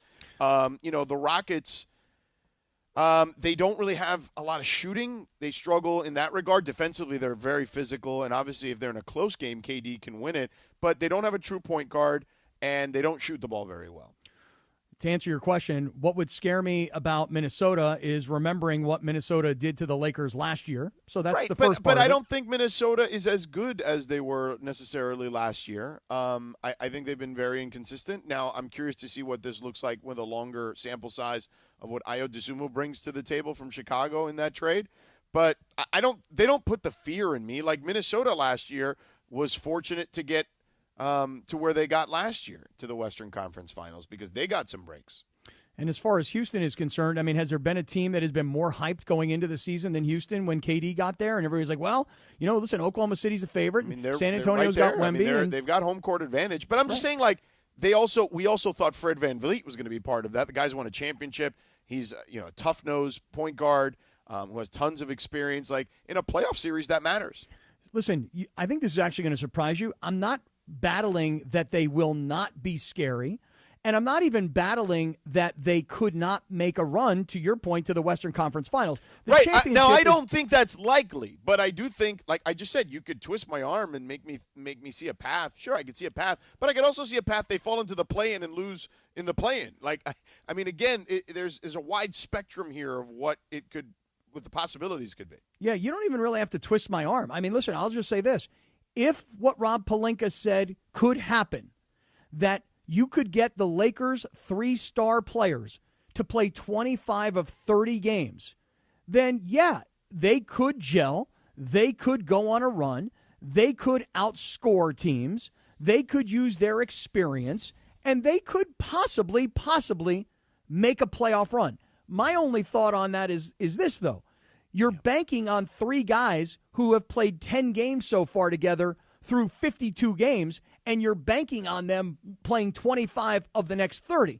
Just from the math of the first half of the season, just doesn't seem likely, unless the LeBron missing those first, 15 games or so was a designed plan to make him healthier or get him ready. It was not a designed plan. It was the plan they had, the course of action they had to take. Okay, and listen, Luka, nobody knew that it was going to be a groin problem and a hamstring problem. And gosh, they really, a few weeks ago, they avoided a big loss when he fell off the floor in Cleveland. Remember that? And then Austin missed a ton of time. Austin had to have missed 20 games at least. Yeah, so over a month. Yeah. Yeah. So the thought is that you hope to get all 3 guys on the floor for 25 of the next 30 games, but hope is not necessarily a strategy. So I would just say, but it ends in sports, and particularly in basketball. I mean, you just have to hope that your guys can play together, right? And that some years you're just snake bitten, man, and just the way it goes. Like, that's reality. So injuries are not excuses. That's what he said. But George always says that it's not always necessarily the best team that wins; it's the healthiest. Yeah, it is a battle of attrition, and sports in general, professional sports in general, has become more of a battle of attrition. Look, what if this abdominal thing with Shea is a real problem? You know what I mean? Like, that changes the math in a big way, I think, in the Western Conference. Well, that's what I said, though, at the beginning of all of this. If Shea Gilgeous-Alexander were hurt and not available for Oklahoma City, and the Lakers could get 25 of the next 30 games out of their big 3, could they then potentially beat Oklahoma City? I'd give him a shot. If Wemby all of a sudden had some other injury issue and he was unavailable to play, and the Lakers played 25 of 30 with their big 3, could they possibly win? This isn't some new formula. The Lakers played the Detroit Pistons in a series. Isaiah Thomas busted his leg. And, Isaiah, to his credit, tried to play through it almost so much so that it was stunning that he could actually stay on the floor in a series. And then the following year, the Lakers got trounced, but they also had a ton of injuries. Like, that's just the way it works sometimes, that's not new to basketball. I'm not suggesting it is. This is not something that I'm saying, wow, this is a whole new thing. I'm just saying that what Rob Pelinka's point is that if he can get his 3 top players to play an extended period of time in the second half of the season. He feels confident that they could make some noise. And you know what? Really? Make noise. Yes. Sometimes you make that kind of noise in the postseason. Like That's exactly right. Sometimes that happens, pal. Right. I'll tell you that right now. Let's break it up a little bit. We're not going anywhere. We're just going to take 60 seconds. I hold up his beautiful picture right now. The great Jacob Imrani. Oh, listen, we love Jacob Imrani around here. And the reality is this, Cappy. Okay? Let's say you're driving. You're on the 10. Okay? Let's put you on the 10 on this one. All right? East or west? What's that? East or west? Go west, George. It depends on the time of day, right? Like, so in the morning. Let's say the morning you're driving on the 10 east. Ooh, right? Okay, now we're going east. Okay, all right. Right. Yeah, I mean, you're going downtown, right? So, like, it's, there's a lot of traffic, right? So you're minding your own business when all of a sudden, BAM! An 18-wheeler drifts in your lane. Oh, Big man, rigs. that's a double bam. Oh, bam, bam! Yeah, he's trying to change lanes. He doesn't see you because you're a tiny little car. It's a big rig, semis, commercial haulers. When they hit you, the damage is massive, to Chris's point, and so's the fight that comes after. Here's what makes truck accidents different. There's usually more than one party responsible, Captain. Yeah, it's the driver. Then you got the trucking company. Then you got the cargo loader, the maintenance contractor. Each one has their own insurance, their own lawyer, and their own playbook for avoiding liability. So within hours of the crash, trucking companies send investigators to the scene. They're preserving evidence that helps them and sometimes making evidence that hurts you. And that's no good for you, man. You understand? Yeah, I don't think there's any question that it's no good for you. But that's why the law office of Jacob and Ronnie know how to handle these complex cases. Jacob and his team have the resources to go up against big trucking companies and their insurers. They'll investigate aggressively, document everything, and fight for every dollar that you're owed. And if a truck hit you, don't go at it alone, Cappy. Call this number, 800-345. 667. Yeah, I was waiting for my part. Yeah, Right, I didn't know what was going on. I was waiting to see if you were ready. Right. No, I wanted my 6-7. I wanted my 6-7. Okay. 800-345. 6-7. 8-9, or go to the website, calljacob.com. Thank you so much. And don't forget, on the IG, call Jacob, follow them, and tell them it's pinned right there in the corner. Jacob's got this great sweepstakes. If for your worst state story, okay, as we approach Valentine's Day. Are you done? Are you guys ready for Valentine's Day? I still have stuff to do. I'm not. Yeah. I'm not even close. In fact, if now, I'm by the way, being you really honest, go call period. Yeah, I was going to ask Jacob. that So too. that's Instead how of call dot Jacob. Guys, I'm just going with what the copy I had to read the other day said. Somebody wrote the word period? They literally say period, not dot. Interesting. So what do you want from me? I'm just saying it was an interesting choice is all I was Yeah, we're just a couple of guys messing around. That's what we are. Call period dot. The amount call of times period, that drop is now going to get played, it's going to be like 2006 listening to Fox Sports Radio. That's a very inside joke, but that's okay. Good joke. Yeah. So Sedano, you're going to like this. I don't know. I'm not going to tease it. I'm just going to get right into it. Wait, hold on. Can we play this Boomer Esiason thing? Because you want to talk about the most appropriate first name for someone. I just saw this quote on the rundown. Can we play this? Because I really would love for people to hear this. So the one about the Olympics? No, the one about Super Bowls in California. Okay. All right, here we go. Well, hold on. Can we set it up? Let me set it up. Let me set this up. I mean, this is an amazing piece of sound. What we're going to do is we're going to play the sound. Yeah. Then we're going to tease reaction 3 minutes later. How about that? Here's the setup. Boomer Esiason, former NFL quarterback, morning host of WFAN in New York, believes and that's a key component here. In New York City. In New York. Okay? Yeah. Boomer believes that Super Bowls should no longer be played in the state of California. That's your setup. Right. Yeah. For winning the Super Bowl. Why don't we do don't even play the sound. All right. That's right. Nobody heard it. We were talking over it. Now, that can't be the perfect setup. Yeah, just we're go to just break. a couple of guys messing around. That's what we are. Exactly. What a mess. We're definitely messing around today. Cappy set it up perfectly for once, so just go to break. Oh, I didn't know what we were doing. It's like 17 plays being called. I feel like Matthew Stafford screaming at McVay, just get out of my ear. Spider white banana.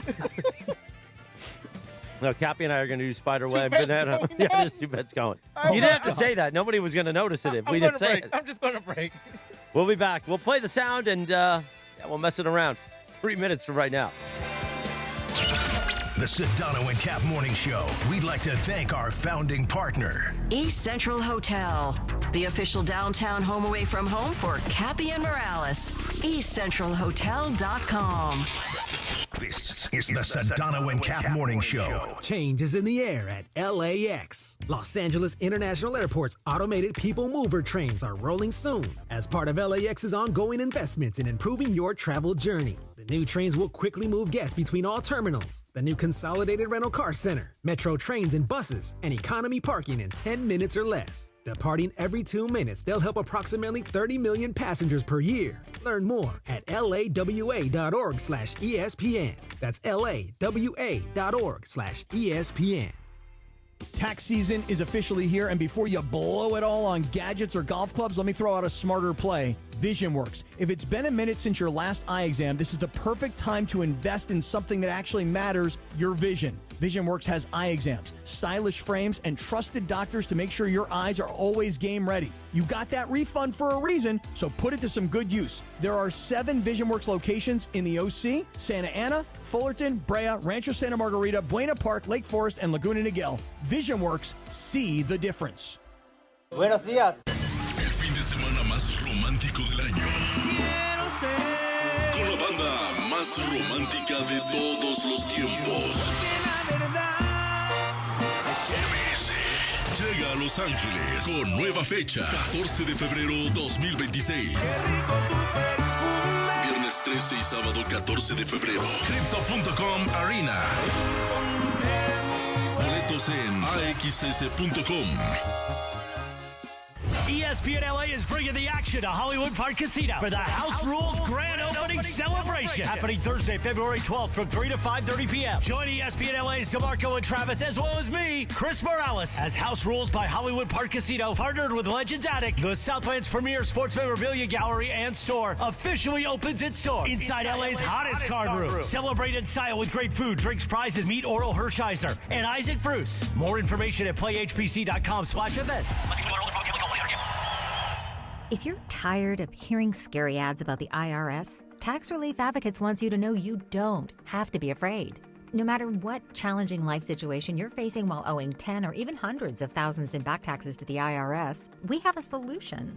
TRA has already negotiated over $1.5 billion in taxes owed by over 180,000 struggling taxpayers since 2017, earning over 1,000 5-star Google reviews and an A+ rating with the Better Business Bureau. Generous tax debt forgiveness programs are currently available that can end your tax nightmare and may reduce or eliminate what you owe the IRS. If you're facing collections or an audit, don't lose hope. Act now to check what tax relief you may qualify for. Simply visit TRA.com or call 800-583-4890. 800-583-4890. Again, that's 800-583-4890. Tax Relief Advocates. Real solutions for real people. The Sedano and Kap Morning Show is on. We are such a bunch of weirdos that work at this radio station. Seriously. Sedano and Kap have taken over Morning Drive. Back to the guys. 8:28, good morning. The Sedano and Kap Morning Show on a Thursday, the 12th of February. By the way, join ESPN LA this afternoon from 3 to 5:30 as the DeMarco and Travis Afternoon Show broadcasts live from HPC Hollywood Park Casino for the House Rules Grand Opening. Meet Oral Hershiser, the Bulldog, and Isaac Bruce. Enter for a chance to win baseball tickets and experience LA's hottest card room firsthand. More info at playhpc.com/events. Hollywood Park Casino, party and play 24/7. I'll be there this afternoon with that wireless mic, jamming it in people's faces. So if you want to get on the air, and it makes Travis nervous. I know, especially like during the Rams postgame show, it made him real nervous. Yeah. Well, you got to shake things up with Travis. You going, Greg? I'm going to the game tonight, so I'm staying here. Oh, all right. And by the way, it's basketball tickets. That's no. So no. Oh, what did I say? Baseball tickets. It's basketball tickets. You can win basketball tickets. Basketball tickets. Well, that was really important to correct me. Anyway, yeah, let's get different to sports. Yeah. I mean, you said baseball. Yeah, right. I know. I don't think anybody's like hooked on that. Well, I mean, people who want baseball tickets. Well, but if we made a mistake like that, you would totally pick us apart. Yeah, but you don't do the liners, so then that's that. I mean, we could. Never. You tried to in afternoons. You never did the liners. Oh no, I could absolutely execute them. Whether you would just have to tell us when to. Well, that was a whole other issue. But nevertheless, can we get to the Boomer Esiason sound? Oh, Boomer Esiason. Boomer Esiason, the morning man at WFAN in New York City, the former great NFL quarterback. Boomer does not believe that Super Bowl should ever be played in California. You want to know why? Let's take a listen. For winning the Super Bowl, the winning team, each player gets $178,000. In other words, the Super Bowl isn't a part of their salary. And because the game was played in California, and California has a jock tax, and they look at duty days. So each team spends 7 days in the state of California. So those are 7 duty days, and they pierce your regular salary at 3.5%. So he has to pay when you take in account he got the $178,000 plus his overall salary, he has to pay the state of California for spending 7 days there $249,000. That's just so stupid. Yeah, but it ends up costing him $71,000 to go play in California. Now, if I'm the NFLPA, now you got to remember, it's probably even more than that because since he's in Seattle, he's playing against San Francisco 49ers. So that's another day he's there. And he's playing against the LA Rams. That's another day he's there. So he's probably had like 9 or 10 duty days, or maybe even more than that in the state of California. So if I'm the NFLPA, I'm like, hey, we're not playing any more Super Bowls in California. We're just not doing it. Well, I guess we are doing it because next year it's in L.A. Yeah, well, here's what I would also say. His math is wrong because I have it here in front of me. They do make $178,000 bonus, but the actual approximate number in taxes is $86,000. So I don't know where he's getting that number. And also, by the way, New York also hosted a Super Bowl. New York also has a jock tax like he claimed that California does, which they do. So I don't even understand, like, first of all, you're not an accountant. No offense. Secondly, this is all easily just verifiable just on the internet. Well, I mean, I just look at it and I think to myself, wait a second, let's just – because I was trying to do the math also. Did you count your duty days? Well, I have – listen, hey, Chris, I have way more than 9 or 10 You have a lot of days. duty days. A lot of duty days in the state of California for this brother right here. Okay, I got a lot of duty days. But $178,000 is what you make for winning the Super Bowl. Then, if you're really taxed 3.5% based on your overall salary, so let's say that Sam Darnold's salary is what, George, $40 million? Something like that, right? So now you're talking about $200,000 maybe? No, but that's amortized 3.5% over what would be a calendar year. So you take the whatever days that you're there in a calendar year to that 3.5%. All right, so if you're there for 10 days, okay, this is going to get too complicated. Forget That's it. what I'm saying. Like the math he's putting out there is not correct. Well, I mean, Boomer, is standing up for Sam Darnold. Hey, Sam Darnold made, again, I don't remember exactly what his number was, but let's just say Sam Darnold also grew up and lives in California. I think he's just fine with playing the Super Bowl in California. Yeah, I mean, this guy is going to become a hero when he gets back down to San Clemente. I mean, they're going to throw parades for this guy. I mean, it wasn't enough that they threw a parade yesterday in Seattle, and we all saw what happened there. I mean, it was, we've seen it the last couple of years with the Dodgers. I mean, a city goes crazy for their team, and Seattle is Seahawks nuts. By the way, all I have to do is check my mentions. They're still coming for me, George. These Seahawks fans won't leave me alone. They were ecstatic when the Seahawks beat the Rams, and then God forbid I made the point on the Monday after the Super Bowl that the Rams should feel so bad about not winning that NFC Championship game because they'd be winning the Super Bowl, and the Seahawks fans are still coming for him. And by the way, I would also tell Boomer Esiason, and maybe he didn't do this as a player, but I would say the majority of players, and Cappy, you understand this as well as anyone because you're a business owner. Chris does as well. Most of these players are incorporated. This isn't like they're not. It's not personal tax. Like they're taxed at a different tax bracket because they're their own LLCs. But I just love Cappy's how got 7 LLCs. That's right, many as a matter. That is true. That is true. I do. But I love how Boomer is sticking up for Sam Darnold. He's got Jack the Frenchie LLC. That's right. But I just wish that Boomer was like, let me give you a better example. Let me find the guy who makes the least amount of money on the team. And the $178,000 actually is meaningful to that person. And then do the math, Boomer. You know what I'm saying? Like, show me a guy who's making a minimum salary of $1 million a year. Now he makes $35,000 for the first round. I'm making up numbers. $45,000 for the next round, and he made $178,000 for winning the Super Bowl. So the salary total goes to $1.25 million. What happens to that guy? The original story was in the New York Post, which is probably why he read it. But I feel like the math, as I'm reading it in this story, is not mathing the way it's supposed to. Let me hear what they say. I'm curious. It's more so about. Listen, we're not. I mean, I understand it's tax season here, but there's no reason to break this down. I want to hear Bergie's assessment. So it basically sounds like in the article it's a Sportico thing. So basically, it's he's getting paid approximately $249,000 on his actual salary on his duty days that you like to laugh about. So it's not the amount of money he got from the Super Bowl. That's just overall. They're saying he's going to have to pay taxes more than what the Super Bowl is. you're saying that the duty days They're saying come out to they're 250 claiming he's going to owe money for playing in the Super Bowl. Right. That is duty days. But the means story he's is getting taxed. inaccurate, is what I'm telling you. Like, it's not, the math is not mathing. Like, it's not. fuzzy math. Wait, you're saying Sportico got the math wrong? I'm telling you that the math is not mathing. Ricky's there are point, plenty of people. There are plenty of tax people online saying you got this story wrong.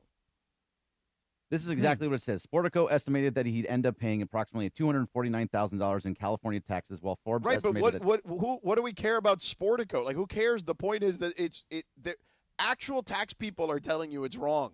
Wait, who are they? Who are the tax people? Well, I think that are telling us Bergie's that are point, wrong? if I'm assessing this correctly, yes, is that the total tax, and this is what Boomer was trying to I say. was trying to not I have know. like one of those Come on, moments do today. it. Do it. Come on, get him. Are you coming after me or Bergie? No, Get me. Cappy's the one Oh. driving me nuts. Get me, Sedano. Get me.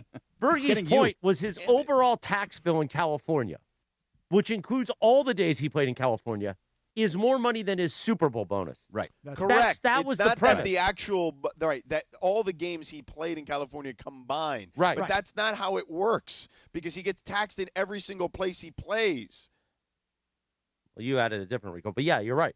You're right. Everybody's right. How about that? No, We're no, all no. right. Everybody's Kumbaya. wrong. So No, now, everybody's now wrong. is everyone supposed to complain that they get taxed extra on the days that they play in California, and so we should just not have the NFL in California?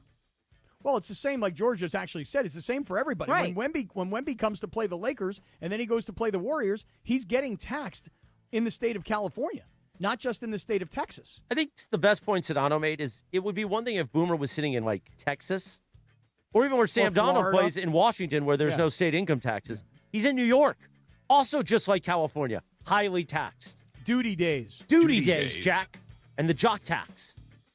Meanwhile, we're not going anywhere, but we are going to pause here. By the way, I'm pretty Oh. sure Sam Darnold is okay getting taxed. He won the Super Bowl. Yeah, I think He's he's just fine. I think. By the way, he'll make up the difference in all the new endorsements that he's going to have. Right. That should all be shot in the state of Texas or the shot of Florida, shot in the state of Florida, so he doesn't get California tax. Well, no, because Disneyland's in California. So he had to do the Disneyland commercials too. Oh, man. Does he get Hey, taxed Boomer. on that too? I I don't wonder know. if he's a SAG member now. Oh, maybe. Just want to say one last thing. Hey, Boomer, I know you're going to get this audio. Brother, listen to me. They're going to keep on playing Super Bowls in the state of California. You got the greatest stadium on the planet in SoFi Stadium. You had beautiful, perfect weather in San Francisco. They're going to keep on bringing Super Bowls back to the state of California. But you know where they're not going to bring Super Bowls? New York. Well, that one was a disaster. One and done. Way too cold. Yeah, Never it was too again. cold, yeah. Never again. Meanwhile, you can use tax money you saved. You know, I always tell people don't use that tax refund on nacho cheese sauce and Chicharrones. but by you the can way- use it. Okay, go ahead. By the way, Cappy's just trying to get on awful announcing again. No, not awful announcing. I want them to play the audio on WFAN, not just awful announcing. Yeah.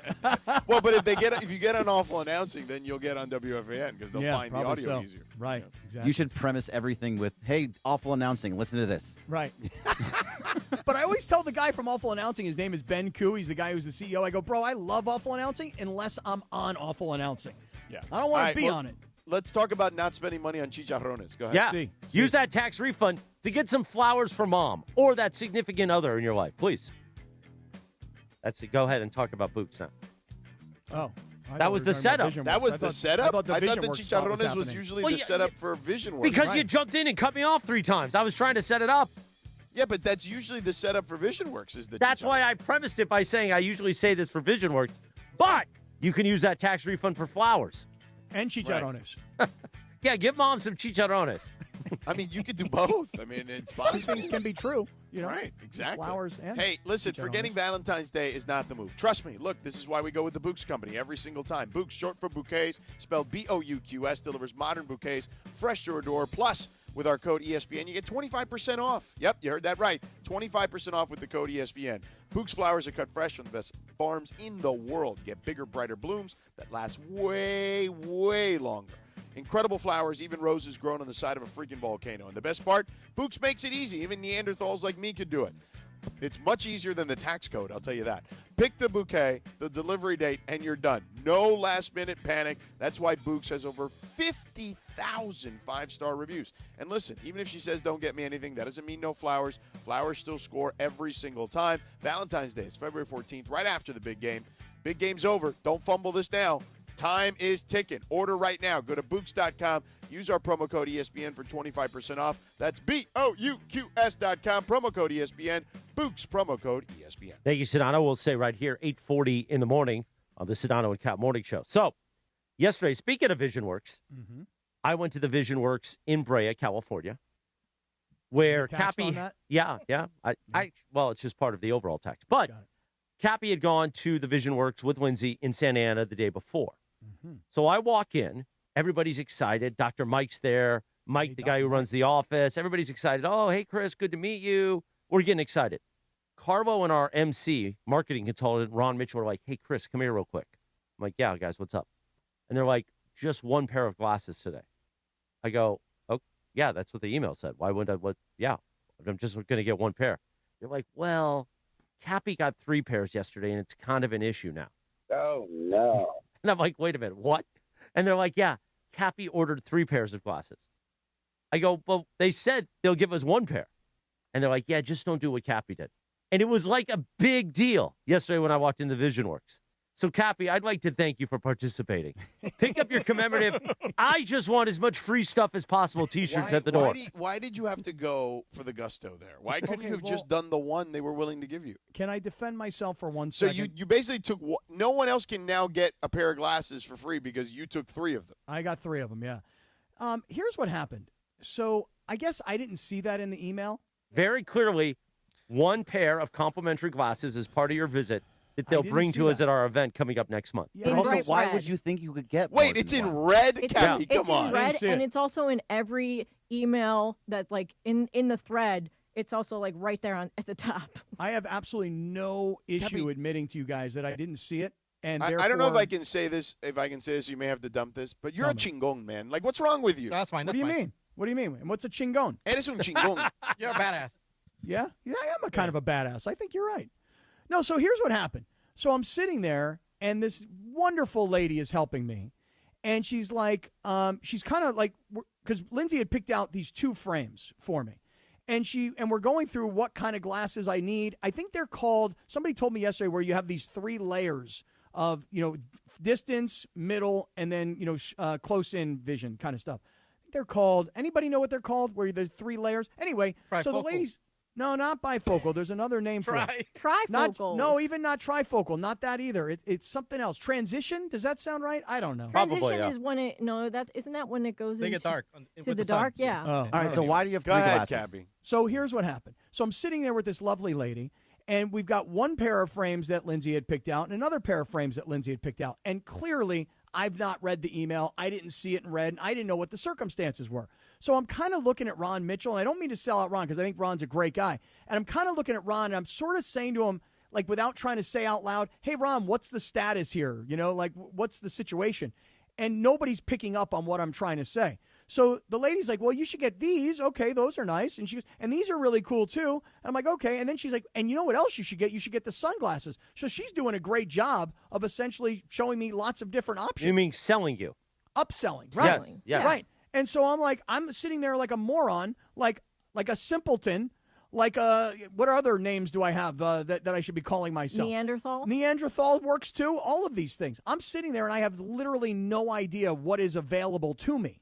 So then I wind up getting an email yesterday from these lovely people from VisionWorks, and they're like, hey, we're going to give you 1 complimentary pair, and then the other pairs are going to, you're going to pay for them. I'm like, okay, no problem, but I don't really need 3 pairs of glasses. I just thought that you guys were offering them to me. So I was like, okay, I'll do the red pair, the green pair, the clear pair. All sounds great to me. I'll do 1 pair that's sunglasses. I'll do 1 pair that's transitional. I mean, I had no idea, and I was begging Ron. Like, my face was like, throw me a line, bro. Like, tell me what it is that I have But why access would, again, to this here. gets back to you just being a coward sometimes. Why don't you say, hey, Ron, so we're set up for 1 pair, right? No, I actually think you're a badass because you go in there with this, like,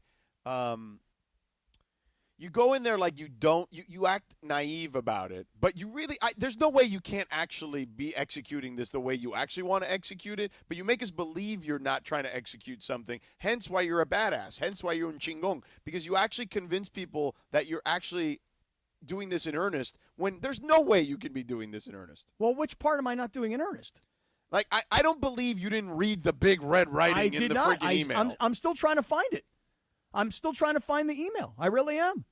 I don't remember ever reading this. Let's see here. I think I've got, let's see. No matter Please. what, Cappy, no matter what, right? Why would you think at any point you could go into a place for a partner and say, I want 3 pairs of glasses? Okay, great question, Greg. And I think I have a legitimate answer because you obviously have a tone of that's rude. It's a little rude. It is a little rude. Okay, but here's the deal. You ready? I don't currently wear glasses, right? So for me, I went in there because I was bitching and complaining that I can't see. Everything's all fuzzy. Well, the doctor sets me up and she shows me this fantastic, clarity that I will have when I get this prescription. So now, here's the thing. Wait, the best part, Cappy, when Cappy comes out of his eye exam with the glasses on, because they had the sample ones or whatever of what his prescription would be, and he goes, it's like everything went from really blurry to perfectly clear. Right. I mean, I swear to God. I can't wait for that social. Because I've never worn glasses before because every time I go to an eye doctor, they tell me I got 20/20 vision. I go, Doc, I can't see, man. It's blurry. They go, well, get some readers, bro. What do you want me to tell you? I'm like, what I want you to tell me is get me some prescriptions so I can see road signs that I'm driving down the road and I don't hit anything. So, Greg, to answer your question, why would I think that 3 pairs would be available to me? Because I didn't read the email. I still can't find the email. And the girl kept saying to me, get these, get these, get these. And here's what I was thinking. Well, I'm going to wear them on the air every day. So check out my cool green ones. Check out my cool red ones. Check out my cool clear ones. Because that's called product placement. You see what I'm saying? Yeah, and I thought that they wanted me to have all of these glasses. They were offering them to me. Right. I now agree with Sedano. You're a badass. Which is? Bad guy. You are a badass because you convince everyone that actually is plausible when there's no chance in hell you. No, am I a chicharron? You did the same thing with you did the same thing with the Kings jackets. They gave you 1. I mean, you took 3. Right, exactly. I mean, I wish I could. Back. I say it almost because I wish we could all pull off the stuff you end up pulling off. Hence why you're a badass. Hence why you're a chingong. But. There's no way you actually believe any of this stuff. Or maybe perhaps actually that's part of the act where you convince yourself that you are right. George, and that way, if they were ever to put you on a lie detector, you would actually pass because you actually believe the nonsense you're saying. Lindsay just sent me a message. It's to Chris. It's about Chris's visit yesterday.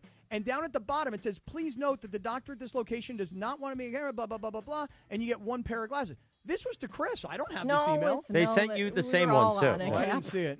Meanwhile, let me tell you this at 8:48. Your heart works hard for you every single day. It powers everything you do. February is American Heart Month, and our friends at Providence want to remind you that taking care of your heart does not have to be complicated. Don't be like me and make mistakes along the way, then end up in heart failure. That's just a lot of mishigash you don't have to deal with. Small steps can make a big difference. With expert teams and advanced heart care available close to home across Southern California, Providence is here to support healthier hearts in every community. Simple habits matter. Moving more, eating well, and knowing your numbers. Yeah, Cappy, take your blood pressure more. Can help protect your heart and support your long-term wellness. Even quick checkups on blood pressure screenings can give you valuable insight into your health. If I had been doing that, guess what? I wouldn't have ended up in the hospital. You know, Cappy, I almost died a year ago. I do. I'm aware. This American Heart Month, Providence encourages everyone to take a moment to check in on their heart health and make choices that keep their hearts strong for the people they love. Learn more at providence.org/SoCalHeart. All right, we're coming up on 8:49. We will take a 3-minute timeout, and then we'll try to clear up more of this or just keep calling Cappy a chingon. Maybe we'll do that. The Sedano and Kap Morning Show on ESPN LA. This is the Sedano and Kap Morning Show. For a century, the Genesis Invitational has stood as one of golf's greatest stages, where the game's legends make their mark and history is written. It's official. The round that will long be remembered. Oh, yes! Ludwig Oberg. February 19th through 22nd, celebrate 100 years of championship golf. Experience the drama, the tradition, and the moments that define the Genesis Invitational. Get your tickets now at genesisinvitational.com. Head straight to the championship with a brand new truck from Northridge and Wonders Toyota. Lease a brand new 2025 Tacoma for just $84 a month for 36 months plus tax, only from Northridge and Wonders Toyota. You got a trade-in? Your ride could be worth more than you think. So get in the game with Northridge and Wonders Toyota. They make it easy. 2025 Toyota Tacoma 2.4L Turbo, model 7162G, VIN number 3TYJDAHN 1ST037657. These excludes tax, title, license, registration fees, dealer options, and charges. $59.95 due at signing. Duty days. For over 40 years, Kendall Jackson Wines have been crafting exceptional wines from California's cool coastal vineyards. Family grown and family owned since 1982, Kendall Jackson is home to America's #1 selling Chardonnay for over 30 years. The iconic Vintners Reserve, with nearly 50 wines to choose from, including Cabernet Sauvignon, Sauvignon Blanc, Pinot Noir, and more. There's a Kendall Jackson wine for every taste and every moment. Find Kendall Jackson nationwide at every major retailer, your favorite bar and restaurant, or deliver right to your door. Learn more and find a bottle at KJ.com.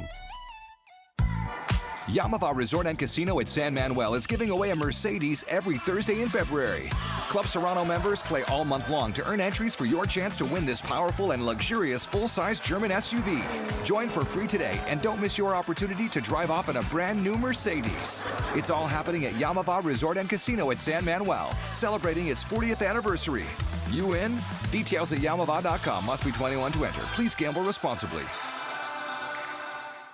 Texting enrolls you in a recurring automated marketing text messages. Consent not required to purchase. Message and data rates may apply. The team's looking good this season. I think so. Man, I miss playing football. Ever since I turned 40, I just can't find that fire I used to have. Think it could be lower testosterone? What do you mean? I was feeling the same way. After 40, the body has less testosterone, and men lose their edge. That's why I take Nugenix Total T2. That's the testosterone booster, right? Yes, but Total T2 is their brand new formula that skyrockets nitric oxide levels in as little as 3 hours. Since I started taking it, I've been lifting like when we played for Coach Carter. My energy is way up, and it even spiced up things between me and the missus. Are they still giving out complimentary bottles? Yep, just send a text. Text CAR to 215-215 for your complimentary bottle of Nugenix Total T2, the next generation testosterone booster. Text now and we'll include a bottle of Nugenix Thermo X, our newest, most powerful fat burner ever, absolutely free. Text CAR to 215-215. That's CAR to 215-215. These statements have not been evaluated by the FDA. This product is not intended to diagnose, treat, cure, or prevent any disease. You're hanging out with the Sedano and Kap Morning Show. I just wanted to inject all that passion and energy. Yeah. George Sedano. Are you ready to say this thing is a complete disaster? Scott Kaplan. Yeah. More Sedano and Kap right now. Life is so cruel without you here beside me. Unbreak my 8:53, good morning. The Sedano and Kap Morning Show on a Thursday. On this day, back in 1997, the #1 hit, Tony Braxton. Unbreak my heart, Cappy. Today is also, I don't know if you say, I'm just going to pronounce it the way I think it is, Paczki Day. Paczki. Paczki? Yeah. Paczki. Oh, Paczki? What is that? Well, What is here's that? what it is. A beloved Polish-American tradition, particularly in the Midwest, where rich, jelly-filled donuts are consumed before Lent. Oh, that's right. Lent's coming up. When is it? Ash Wednesday's next week, I think. Oh, so Ash Wednesday's next week. Yeah. You guys giving anything up? I don't know yet. Can we give up you being a chingon? Yeah, chingon. So, Wait, is it speaking of that, 'Cause- Ron Mitchell. And by the way, not even like a real chingon, because you're just like falling into this because of like you're acting all dumb and stuff. Lindsay didn't has see it. literally sent us, but people buy the act, which I will respect. Thank but you. Lindsay has sent us a screenshot of the of the email. Yeah, I know. I told you guys. I can't find it. Cappy, there are literally it's like it's so red that you can't miss it. Like there's like Yeah, I can miss it. I didn't see it. I didn't see it. There's this. The email has a couple of things that are shaded in yellow, Mm-hmm. then obviously printed in black, and then the last entire bullet point is in red, and it says, "Please note that the doctor at this location does not, in bold, want to be on camera as well as the associates in the store, so we would need to honor their wishes during this film. Please only film the associates that's approved at this film at this time." But it also says, what else does it say on this? I don't know. Where right does it say above that? it says, can I say this? Is this, Yes. mean, it just says, like, they will be comping the eye exam and providing a complete pair of glasses, frames, and lenses. We request that you stick within X amount of frame limit. Yeah, you can and select the I type didn't of see lenses that. best fit your needs. And it wasn't in red. It's right above the Right red. above the red. But it was not in red. Just to be clear, Okay, you're right. it was not in my red. bad, but it's right above the red. But it's right above the red. Like Right, there's but I didn't there's read like 5 bullet points. How hard is that to read? I'm still trying to find the email. Cappy, have you seen The Man Who Knew Too Little with Bill Murray? Nope. That feels okay. He's a spy and he bumbles through everything, but he gets everything right. Kind of like you. Also, Ron Mitchell, our can't find MC, the email. came in here and said they were making it very clear yesterday, like, oh, we can use your insurance for the other pairs. Yeah, I'm happy to do that. Wait, they never what? said that They to me. said that to you? Never and said that still to just- me. And you still just ran off with Never 2 said extra that pairs? to me. Hey, listen, I've got great insurance. I would love to. And by the way, I'd be happy to buy the other 2 pairs. Well, you're going to. Meanwhile, Dr. Robert Clapper, the Weekend Warrior Show. He'll join us at the top of the hour for the YouTube hour. The Rich Eisen Show begins at 9 a.m. terrestrially on 710. We're both on the app. We're on YouTube. And we'll talk more about our VisionWorks visits. The Sedano and Kap Morning Show. Good morning on a Thursday.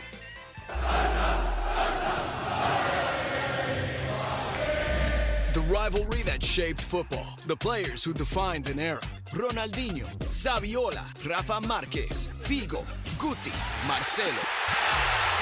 Watch the Legend Series, FC Barcelona Legends versus Real Madrid Leyendas. Live in LA on February 22nd at BMO Stadium. Tickets start at $35. New sections now open. Get your tickets at wearehouseofheroes.com.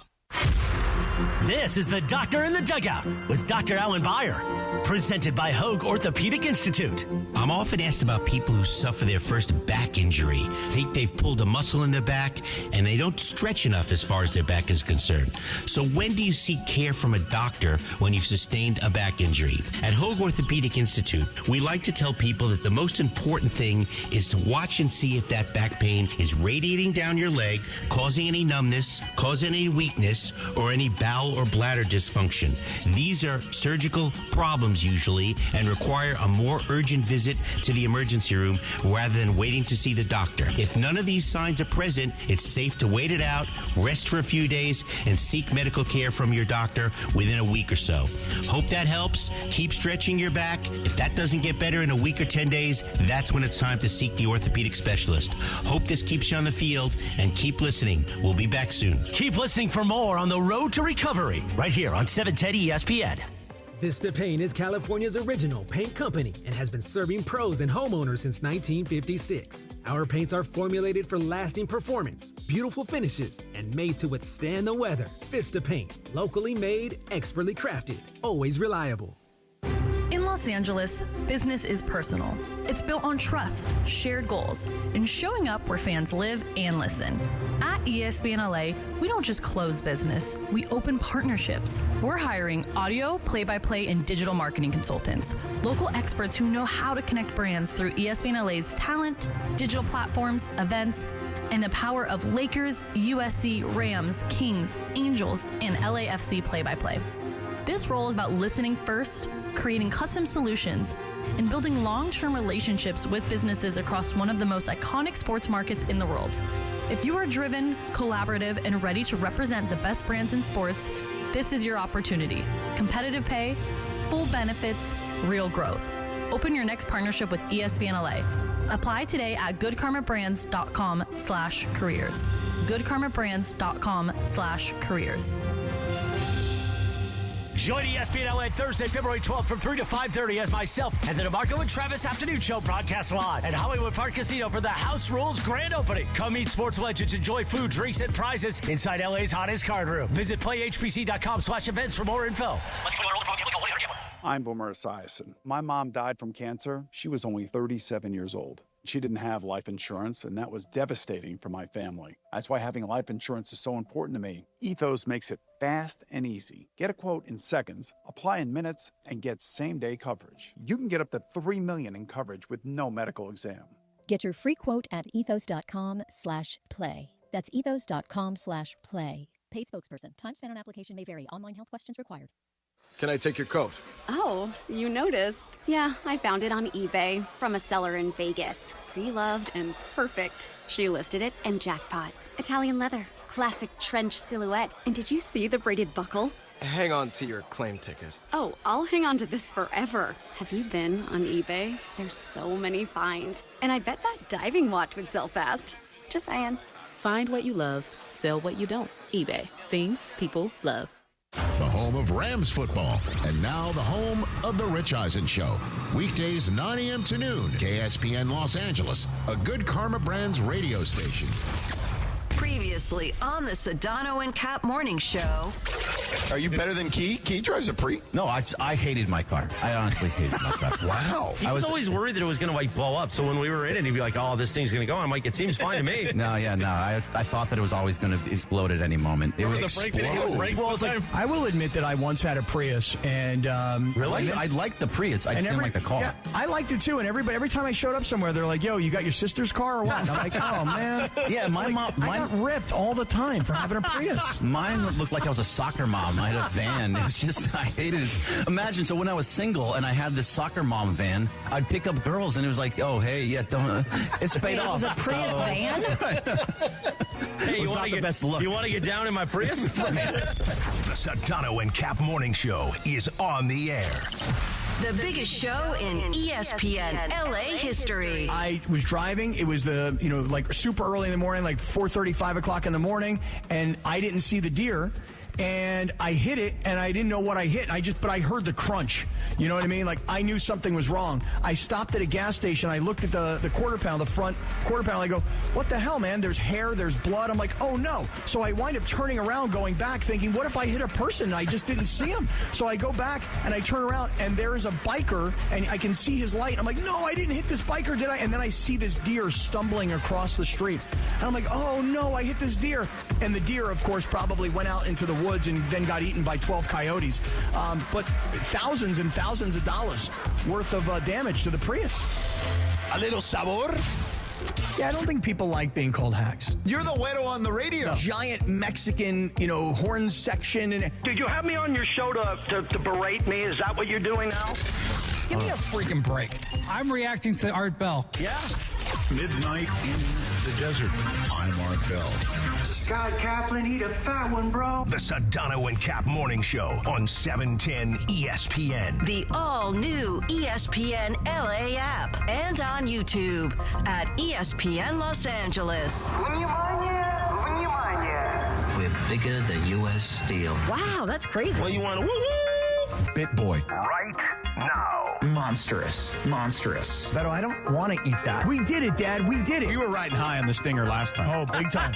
Right, that's right. Of course we were. Because that brother got nice ties.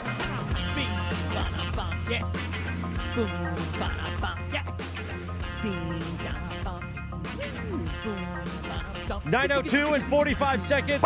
Good morning, the Sedano and Kap Morning Show on this Thursday, the 12th of February, 2026. Our YouTube hour is on the ESPN LA app and on YouTube at ESPN Los Angeles. Give me a love boat, Cappy.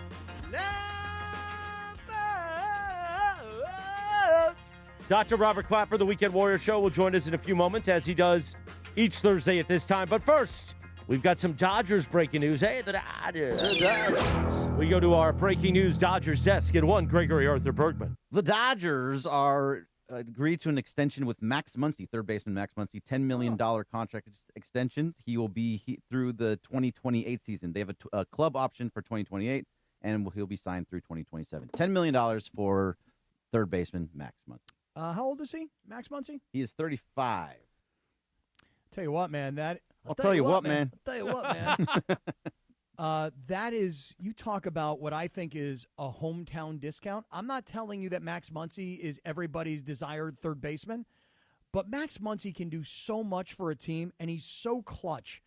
I think that's Max Muncy saying, I want to play for the Dodgers, and $10 million is a nice, healthy salary, even though I got to pay taxes in California, Boomer Esiason. It'll turn out to be, like $6 million? Duty days. Right. I think Max Muncy, that's an amazing deal, man. Good for the Dodgers, really, and congratulations to Max. I mean, when he is healthy and he's on, he's a 35 home run player a year. So if he can just stay around there, not the greatest defender, defender, but he lengthens the lineup. Yeah, and I would also say that, Cappy, because of Max Muncy and the way that he came up in the sport, right? Mm-hmm. Like, was he not a Rule 5 guy at one point, Greg? He was with the A's, and I think they DFA'd him, and then we picked him up. He might have been Rule 5. Yeah. Yeah, so, basically the Dodgers were his last shot, right? Were they not, basically, in a lot of ways? Yes. Right. I think that's my point is that, he is a loyal guy, whereas he could have maybe gone out and found more money from somebody else. But you also know what Max Muncy is to the Dodgers, right? You guys know what he is. Heart and soul. Correct. Of course he is. Yeah, he the Dodgers gave him a lifeline, and he has performed, and he is is happy. And look, and wants more. I'm a big believer in money is not the end all be all, especially when you're already have made a lot of money. You know what I'm saying? Like if you're someone in a position who is financially well off, you could definitely take a little less. Could he have gone somewhere else for $15 million a year? Probably, easily, I would imagine.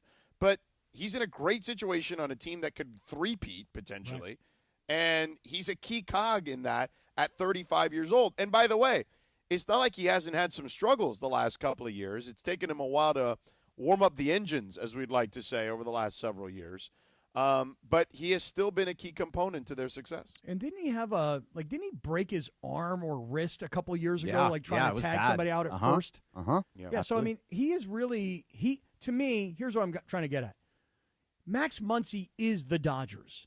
I know people would look at it and they go, no, that's not right. Shohei Ohtani is the Dodgers, or Freddie Freeman, or Mookie Betts. But you got to have guys that are on the other end of the spectrum that are not making $30 or $40 or $50 million a year, but they want to be part of that team. They're loyal to the franchise. They love where they play. They love the fan base. Max Muncy is the Dodgers. Not the last 2 years. Max Muncy's been the last, how many years has it been, Greg? 7, 8, 9 years? Yeah, I think he came in 2018 or 2019. Yeah, I mean, it makes all the sense in the world. I'd give up the money. I know this. Most people don't believe that I'm saying this. I would give up the money for the legacy. Yeah, why would you want to leave a team that you won 3 World Series with and have a great chance? First of all, point, there's no chance you would ever do that, Cap. Not a chance in hell. Come on, no one's believing a word. No, here's why. Sedano and I had to spend hours with you the last contract to calm you down. I mean, we just did a segment where you just jacked 3 pairs of glasses from VisionWorks. But wait a second, you ready for this? How about this? I stay with the Dodgers for $10 million. When I could have gone to the Reds for $15 million, and now I got enough money to buy the other 2 pairs of glasses at VisionWorks. I just think there's $1 million in his career. This is a guy, to Greg's point, that was DFA'd, and people thought his career was over. George, I just think there's a little bit more there. No, there's not. No, I think there's a little bit more there. I think that clear pair. I could get a little bit more there, I think. Right? How much are the clear ones? Cappy loves to squeeze the margins. Yeah, exactly. Meanwhile, at 9:07 in the morning. Amongst other things I like to squeeze. You're just a margin so we're clear. squeezer. That's what you are. Amongst other things. It is time for Dr. Robert Clapper. You hear the Weekend Warrior Show. Saturday mornings at 7 a.m., presented by our friends at Cedars-Sinai. We say good morning to the legend, the one and only Dr. Robert Clapper. Good morning, guys. And I love Max Muncy wearing glasses to fix that astigmatism that he had. And now he can see the ball better. I love it. And you know what he should do? He should go to VisionWorks and get himself 3 pairs of nice glasses. I'll tell you that right now. They won't. Now maybe they'll actually put in a deal where he could actually have 3 for free. But in your case, it was only 1, and you only took 1. 3. Yeah, I didn't know though. I just didn't know. Doc, how we doing, man? We doing good today? Having a great time. What a wonderful day seeing patients today. Already, I'm starting out just loving it. Yeah. Hey, Doc, so I've been watching a lot of the social media on Lindsay Vonn, and I guess she's had like 3 surgeries since her accident at the Olympics, and she has told everybody that her knee issue, the torn ACL, was not why she crashed. So I don't know if it's the reason or not. I mean, maybe she wasn't as strong as she could be. What is your opinion of the whole Lindsay Vonn? Well, and for people that don't know, like maybe they haven't seen the crash, right? Like she was taking a turn, right, coming down the slope, lost control, and then crashed into one of the flags, right? And then her body then went up in the air, kind of flipped up in the air, and then she came down on said knee. Right. So the question really becomes for you, Dr. Clapper. Do you think that the reason that she had such a crash is because of the weakened knee? Absolutely not. She trashed her knee in a way that had nothing to do with a torn ACL, which later will need to be fixed. but that's a big capital letter L later. When you really look and do a deep dive granular into what happened to the tibia, you can see it snapping and her leg rotating. And the multiple surgeries, I believe, they even have in one of the reports that plastic surgeons were involved. I believe she had swelling in her muscles called a compartment syndrome, and that means you actually have to open the skin. And even if the fracture was not sticking out of the skin, you now have to open it to save the life of the muscles around it. And if you look at that picture she posted, she's in what's known as an external fixator. This leg is in many pieces, a lot of muscle damage. She'll probably need some flaps. This is multiple surgeries, but to answer your question, it had nothing to do with her ACL. This was just a horrific injury. Hey, real quick follow-up. Compartment syndrome. Doc, remember many years ago I brought my daughter to see you, my daughter who's a soccer player in college, and she had compartment syndrome in both of her shins. And it was a very, very harsh surgery, so we chose to not go with it. I think you tell us, plastic surgeons for something like this, because the skin is so broken and it's gnarly and they got to make it look better? What's the deal there? You ready for a clap revision, Scott? Yes, I am. What's a compartment syndrome? So you go to the supermarket, you go to Gelson's, like all members of the tribe go to Gelson's. You're going to buy yourself a steak, and it's in one of those plastic, white plastic styrofoam bottom, and then you have the saran wrap on top, right? Right. Well, imagine the steak that you're looking at, the ribeye you're going to buy, all of a sudden in the wrapping starts to swell and get bigger and bigger. And the plastic wrap is only going to go so far. The steak is trying to swell so much it's getting bigger than the plastic wrap around it. Well, the plastic wrap, the saran wrap, is not going to bust. It's just going to squeeze the muscle. A compartment syndrome is when you have a break in the bone and the muscles that surround the bone, those are the steak. That's the meat, if you will. As it starts to expand, there's something called fascia. That's the saran wrap that holds it in place. It will not let the muscle expand. It will actually choke the muscle and kill the muscle. So what do? A fasciotomy. You literally have to take a scalpel, and you got to do this as an emergency, and cut the saran wrap so that the steak can actually come through that surface to breathe. Otherwise, the muscle will die. You hear all that, George? I did. It's not good. It's not good at all, man. Yeah.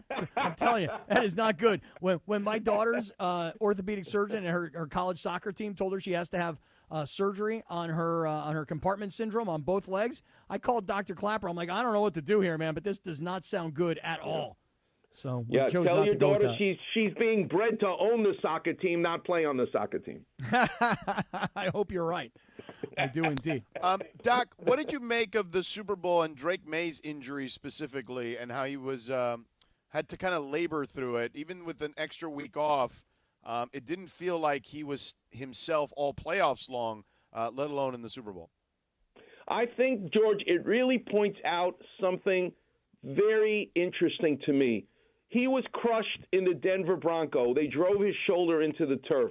He was injured. We've all been injured. Black and blue mark, contusion, bruising. His shoulder didn't dislocate. He didn't break anything, but he was hurt. And he recovered. He told us he was feeling right.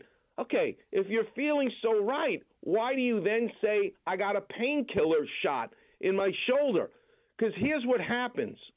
And here's another clap revision for you. I want you all to close your eyes, and now let's talk about your right arm. Lift your right arm up and then bring it down. With your eyes closed, your brain knows where your arm is in space. It knows whether your arm is above your head or below your head with your eyes closed. The way it's able to do that is inside our joints, every one of them. Your hip, your knee, your shoulder are sensors inside the capsule, inside the ligaments, deep inside the joint, that neuromuscularly tell the brain where your limb is in space. When you numb up the shoulder with a shot, you lose that feedback of where your arm is in space. So we all watched the Super Bowl. I thought he was going to be amazing in the Super Bowl, but 3 of the passes he threw, the guy was wide open. He missed them. Why is that happening? Because that beautiful feedback that you have with the brain and where your arm is in space, in my opinion, gets disrupted when you make it numb. Yeah, but, I mean, can we also agree that there was a ton of pressure on Drake May and that he was being moved all over the pocket, he was being hit, he was being sacked, he was having to run for his life, and when he actually had a couple of seconds to throw the ball, I mean, was it his shoulder injury that made him throw incompletions, or was it his mind that was, like, oh, my God, I better get rid of the ball before they all crush me? I mean, you tell us, Doc. What do you think? You think it was the shoulder, or you think it was the head? I think there was a disconnect between his arm feeling. Listen, making it numb is great, Scott, when things hurt. Yes, you make things numb so you don't have the pain, but there are consequences, which is what I'm talking about, by making everything numb. The pain goes away, but you also lose that feedback. So I'm sure it's a combination of the both. All right, interesting. Now, George, last night you were up at Golden State. You're still there in the hotel this morning.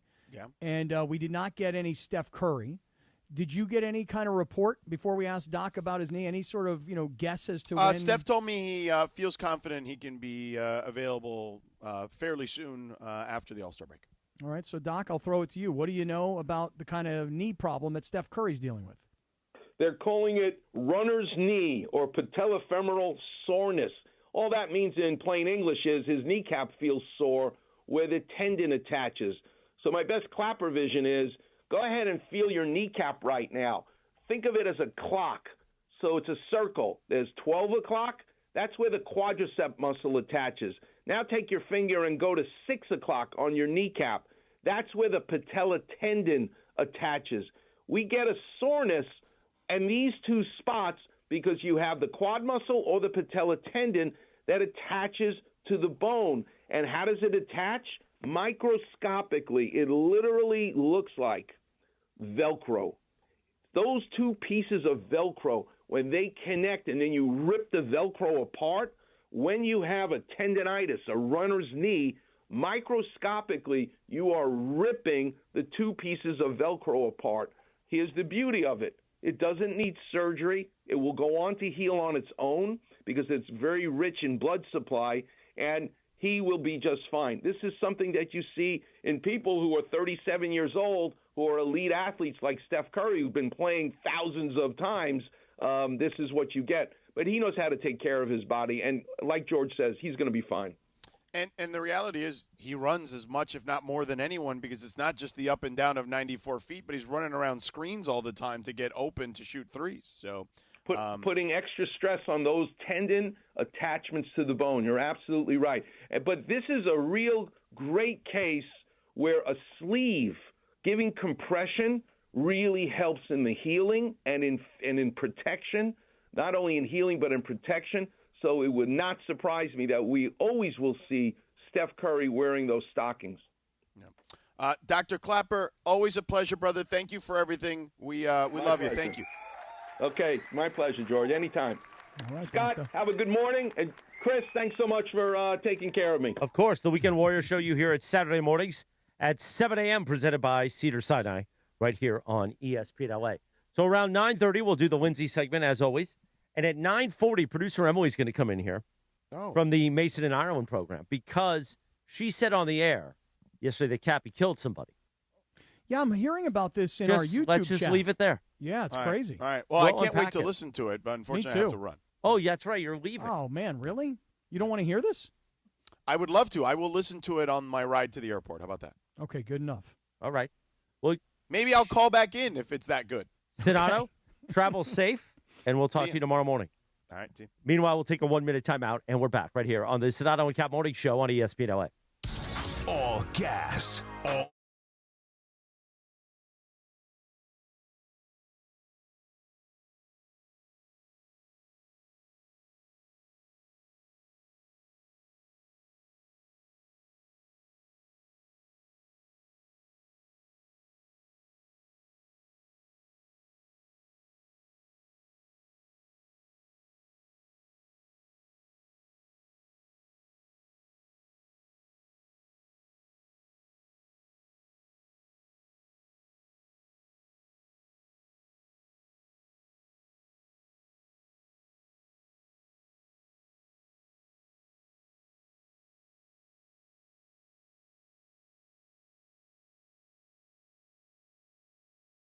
Jordan Casino at San Manuel, celebrating its 40th anniversary.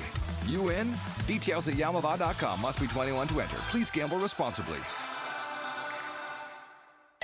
The Sedano and Kap Morning Show, presented by Call Jacob and Jacob Emrani. The new phone number, 800-345-6789. My guy, your guy, Cappy's guy, the great Jacob Emrani. 800-345-6789. With a new phone number, 800-345-6789.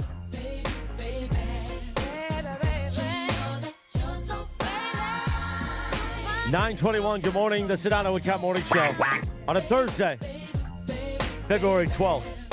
On this day in 1995, Cappy, the number one hit, Brandy. I believe her first number one hit, Baby. Baby. I love when you do that. Why I do it just for you. I know. I love how you accentuate the names of the songs. Today is also Fat Thursday. Yeah. Well, we said Ash Wednesday's next Wednesday. So that means today's Fat Thursday. And then Tuesday will be Fat Tuesday. Yeah, excuse me for not knowing that there was a Fat Thursday. I only knew of a Fat Just Tuesday. a reason so that people could drink more. Yeah, but why Fat Tuesday and Fat Thursday? Because we want to get only fat. one per day. In case you can't celebrate on Tuesday, they have one the Thursday before. See, that makes sense. Well, like queen size around here, remember? That's right. Oh, yeah. Yeah, you got them queen-size sisters right there, boy. Yeah, it's Mardi Gras.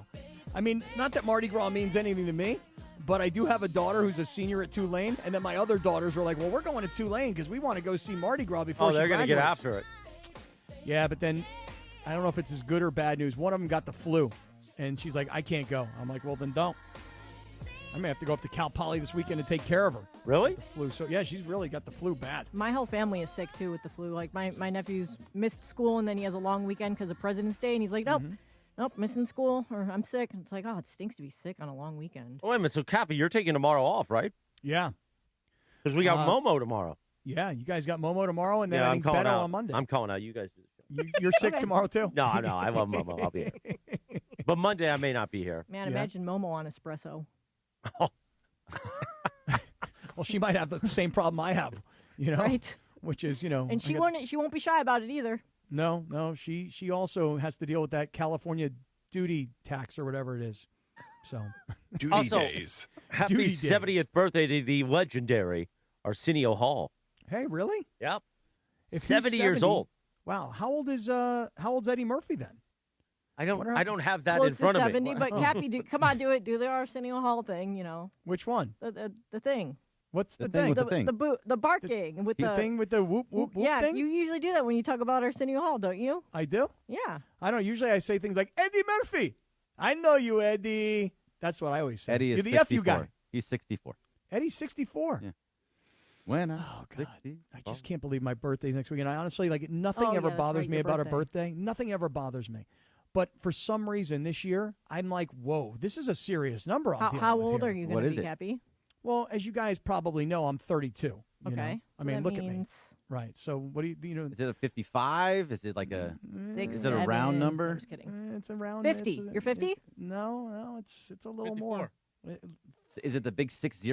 No, he's gosh, 55, no. right? No, yeah, I'll be 56. Oh, I will 56. I will be 56. That's not like a big round Yeah, number. that's What are not you a big talking number. about? What's the Well, I mean, it's an between- even number. How about that? Yeah, I thought you were saying round as in zero. No. I'm not like Mason Ireland. I didn't think so. That's why I was confused. I mean, I'm a young guy compared to those guys. But what do you still. feel, Cappy? What do you feel 32? I feel great. I really do. I feel amazing. I just have this thing in my head. When I was young, so my father, I'm going to be 56. My father's going to be 78. My father's considered very young to have a 56-year-old son, right? 22. Yeah. But when my father turned 40 and I was like 18, I remember my father having like this, I don't know if I want to call it an emotional breakdown per se, but I just remember him being like, God, I'm 40, I'm old. Like back then, turning 40 was kind of old, Like we all looked at our grandparents who were in their 60s and they seemed old. Well, I'm 56, or I'm about to be 56. And I don't feel old. I don't think I look as old. But, I mean, the numbers are the numbers, I mean, you can't escape that. So, I don't know. I'm feeling a little weird. So what are not like depressed or anything. just a little weird. You're starting to get like that age phobia thing. You want to age gracefully, but you don't want people to know your age, right? Here's the thing. I find that the best way to feel young is to hang out with people that are older. So, for example, I have a lunch tomorrow with one of my... Just hang out here more noon to 3. I have a lunch tomorrow with a buddy of mine. He's 84. The other guy that I'm having lunch with tomorrow, he's 82. The guy that I had a meeting with yesterday, he's 78. So if I just keep hanging out with all these old guys, I'm going to continue to feel young. Do you think you have more in common with the old guys or the young guys? Like when you hang out with like DeAndre, do you feel like, which one? I kind of feel like I'm the middle guy. Like I can hang with the old guys and feel young, and I can hang with the young guys and feel more mature. I feel like I'm right there, man. I'm right in the middle. Yeah. It's a good place to be. That's a good place to be. I know, but then the problem is you're not the middle guy anymore when you're 75 because you don't have a bunch of friends that are 110. Cappy, once you start to get older, like once you're 60, you start having a lot more duty days. So you got to watch out for that. Oh, listen, I know already you have got a lot that of those. problem. Right. I know. I already got that issue right now. And, it's clear that, as you get older, you stop caring about things. You stop caring about what other people think. That's why you get 3 glasses at VisionWorks. Right. I mean, that's exactly right. And do you know that you guys guilted me so bad about the 3 glasses at VisionWorks that I actually sent an email to the lady from VisionWorks this morning. Her name is Camille. And I said, hey, Camille, I go, please excuse me, man. 2 things. One, did you call her man? No, I didn't. But I was like, Camille, they kept offering me glasses. So I was like, okay, they want me to have lots of glasses. And then if nobody even said to me, hey, listen, you can get 1 complimentary, but these other 2, we'll put them on your insurance. We'll bill them to your... That would have been lovely as well. Because, I walked out of that VisionWorks, and they actually gave me the physical copy of my prescription. So now, and that also seemed odd to me, because then if I wanted to, I could go anywhere and get a prescription filled, but I wouldn't do that. It's the law. Oh, I didn't know that was the law. Really? It's a law. Is that a HIPAA thing? I didn't know. It's not a HIPAA thing, but when you get a prescription from an eye doctor, you can then get glasses made. That's why there's all these, what's the big one, Warby Parker? Warby Parker, yeah. You can go and take that prescription anywhere and get glasses made. Well, I would not do that because I am loyal to VisionWorks. Very loyal. And you know what? I'm a loyal guy. And I think loyalty is actually important. By the way, so we did my vision test yesterday, Dr. Mike in the Brea store at VisionWorks. So this is a long story. It's actually not that long because I think I've told it before. When I was like 8 years old, I went to this highfalutin Friendly Hills eye doctor that told my mother was like his left eye is lazy. And they're like, no, you're just seeing things. And they kept blowing her off. They're like, he just needs basic glasses. And these guys are charging a fortune. That's why they have a Friendly Hills eye doctor. Or optometry store, right? Or whatever. She demanded, and she would take pictures of me until she got a picture that showed my lazy eye. She ran me in there, and I remember crying profusely because they were like, oh, your mom is right. You now have to wear an eye patch on your right eye. Oh, so no. for a year of my life, really? A year of my life, I had an eye patch, not like a pirate one, but like the ones that you unpack. It's like a Band-Aid, basically, over my right eye to strengthen my left eye. Then I had 20/20 vision. And despite my left peripheral vision now being, impacted because of the 3 strokes, I don't know if you know that or not. I had 3 strokes a year ago. I've heard that. I now have 20/15 vision, which means my right eye is so strong. My vision is so strong. They were like, oh, baseball players have 20/10.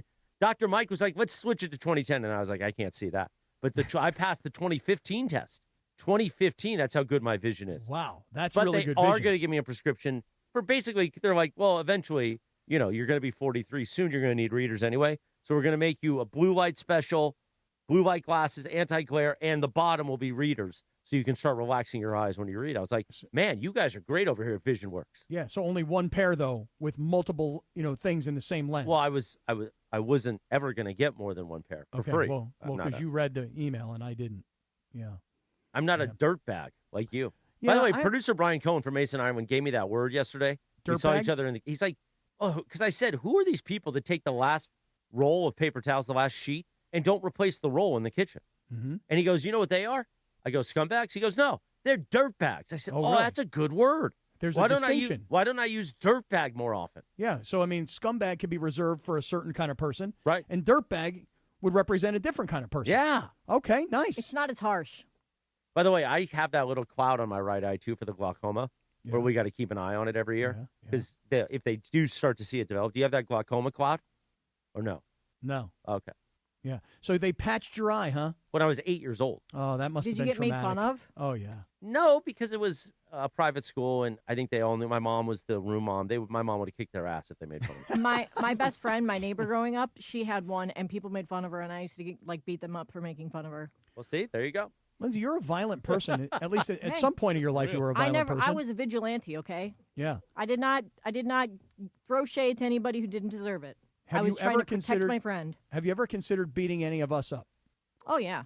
Yeah. Oh, yeah. Is there anybody on the crew here that you think might pose more of an issue than others? No, because I feel like you guys are all gentlemen and would allow me to just Just wail away. beat you up. Yep, exactly. But let's just say hypothetically, you and Bergie squared up. No, I'm not going to no, because I don't think that you guys I don't know. I mean, I feel like you guys would just be like, all right, whatever. Yeah, but Bergie's got a strong chin. You'd break your hand if you took a swing. That's right. That's right. I know And how, I box. I know how to punch. And Yeah, he but boxes. still. That's right. He boxes, so he knows how to move.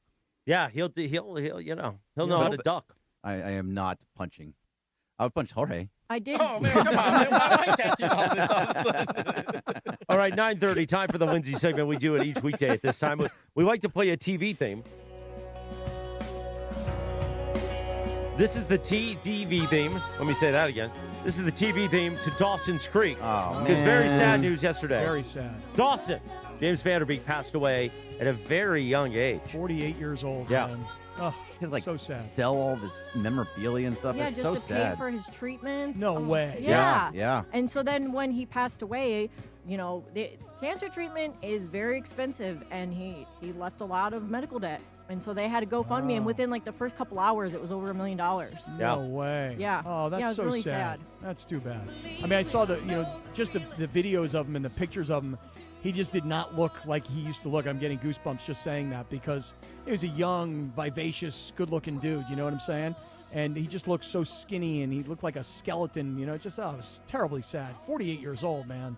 That's a shame. Yeah. He was thought to have turned a corner a year ago, but I guess it came back more aggressive. So rest in peace. Very sad. The Lindsay segment, you can follow her at Lindsay Baseball on Twitter or Instagram. Brought to you by Hernandez Wholesale Flooring.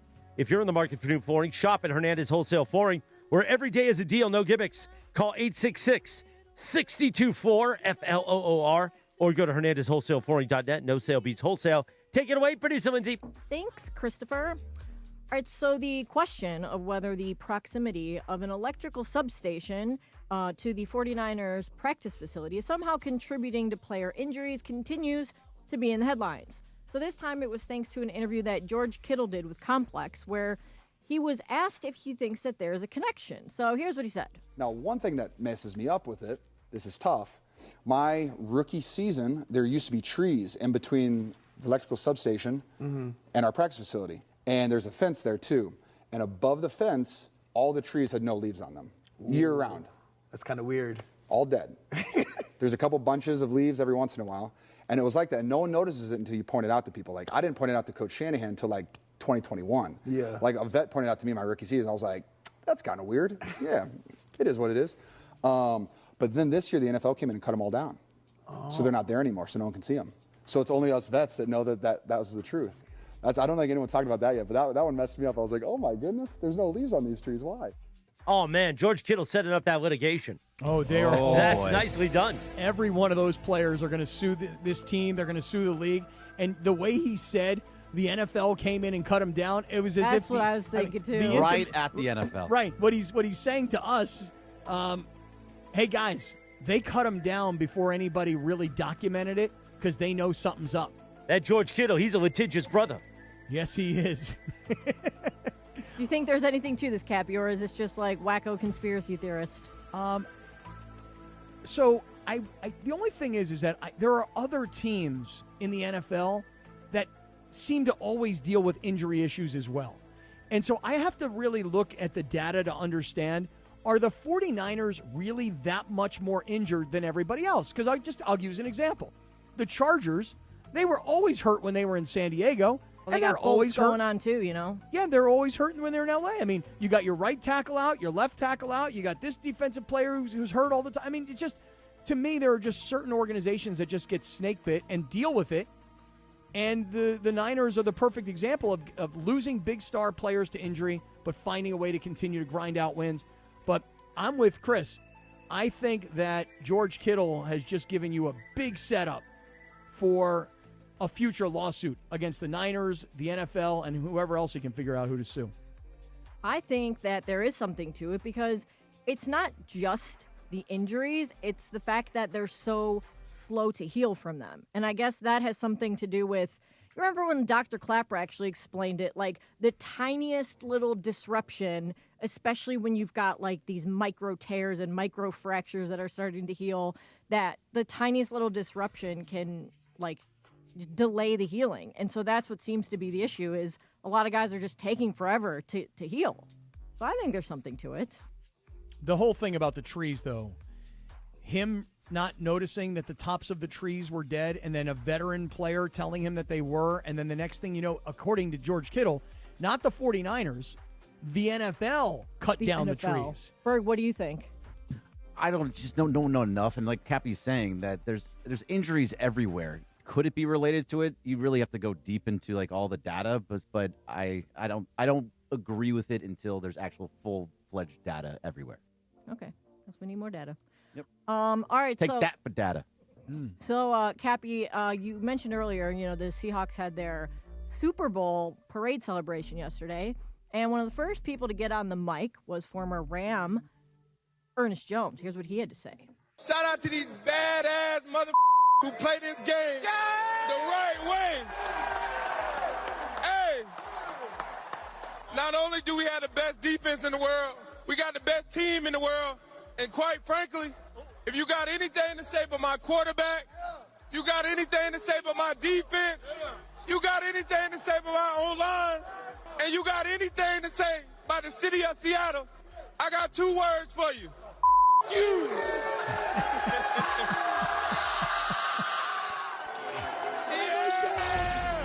He is definitely lit. And you got these players behind him that are sticking up their middle fingers. I'm like, guys, what are we doing here, fellas? They're all drunk, having a great time. Harmless. Yeah, I mean, listen, I'm not offended by it. I don't really care. I'm not that much good. of a prude, not at all. But I want to ask you, Cappy, do you think that after the tweet that Puka Nacua put out the night of the Super Bowl, just like the Sam Darnold laughing emojis, do you think the fact that he went up there and said that was the first thing he said, and he mentioned quarterback? You got a problem with my quarterback before anything else. Do you think that maybe part of this was like a little bit directed at Puka? Maybe, because you got to remember, after the Rams beat the Seahawks in L.A. earlier this year, the game where Sam Darnold threw 4 interceptions, you remember that game? They interviewed Ernest Jones in the locker room, and they said, well, hey, it's got to be really hard to win when your quarterback throws 4 interceptions. And Jones defended him then. He was like, hey, listen, we all play this game together. Sometimes it's their side, sometimes it's our side. Like, he went into defense of Sam Darnold mode early in the season. I do think the Puka thing maybe plays a little part of it, because I don't understand what Puka Nacua was saying.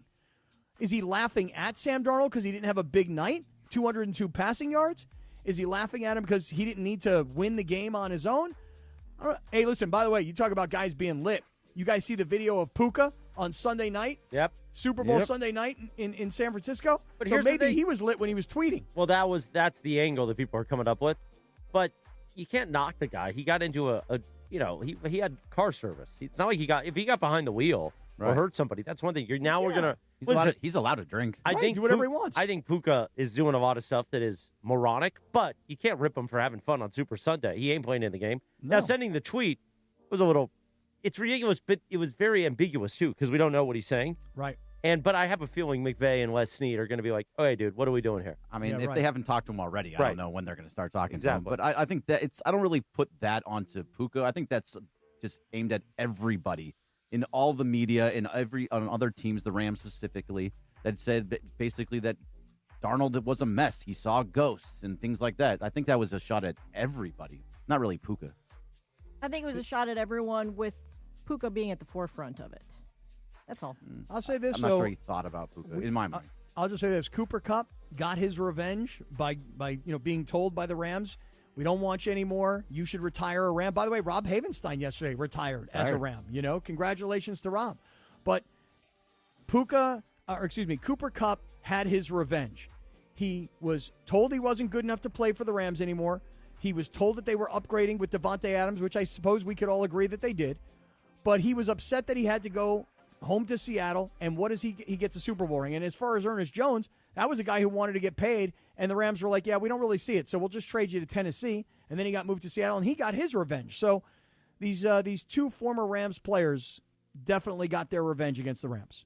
Do you think if Ernest Jones was still on the Rams that they would have beat Seattle? No, I think it's like the Rams don't really care about middle linebacker. They never really have. I mean, Landman was great this year, but yeah, I don't think that it goes. It's that easy to just like transitive property. I don't think that transitive property works. I don't think he's that much of a difference maker. Okay. But I think the question is why is he still so mad at the Rams? Because they kind of told him that he was very easily to get rid of, expendable. Right. We don't need you. You're not going to change our team. We can win with you or we can win without you. It's your choice. He wanted to get paid. That is the Lindsay segment, brought to you by Hernandez Wholesale Flooring. If you're in the market for new flooring, shop at Hernandez Wholesale Flooring, where every day is a deal, no gimmicks.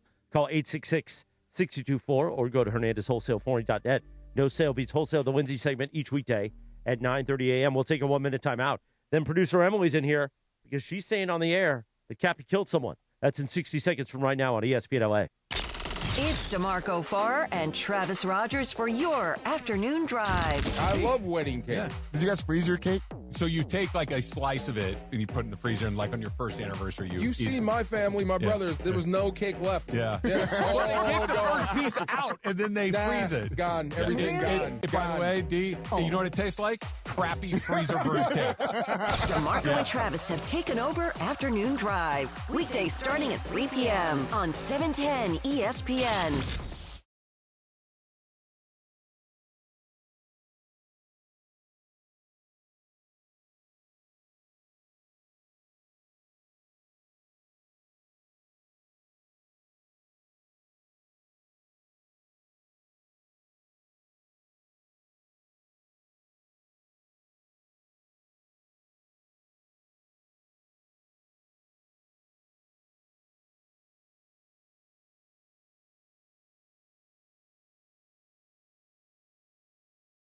Show. I have a crooked pole. Some guys have that crooked pole, okay?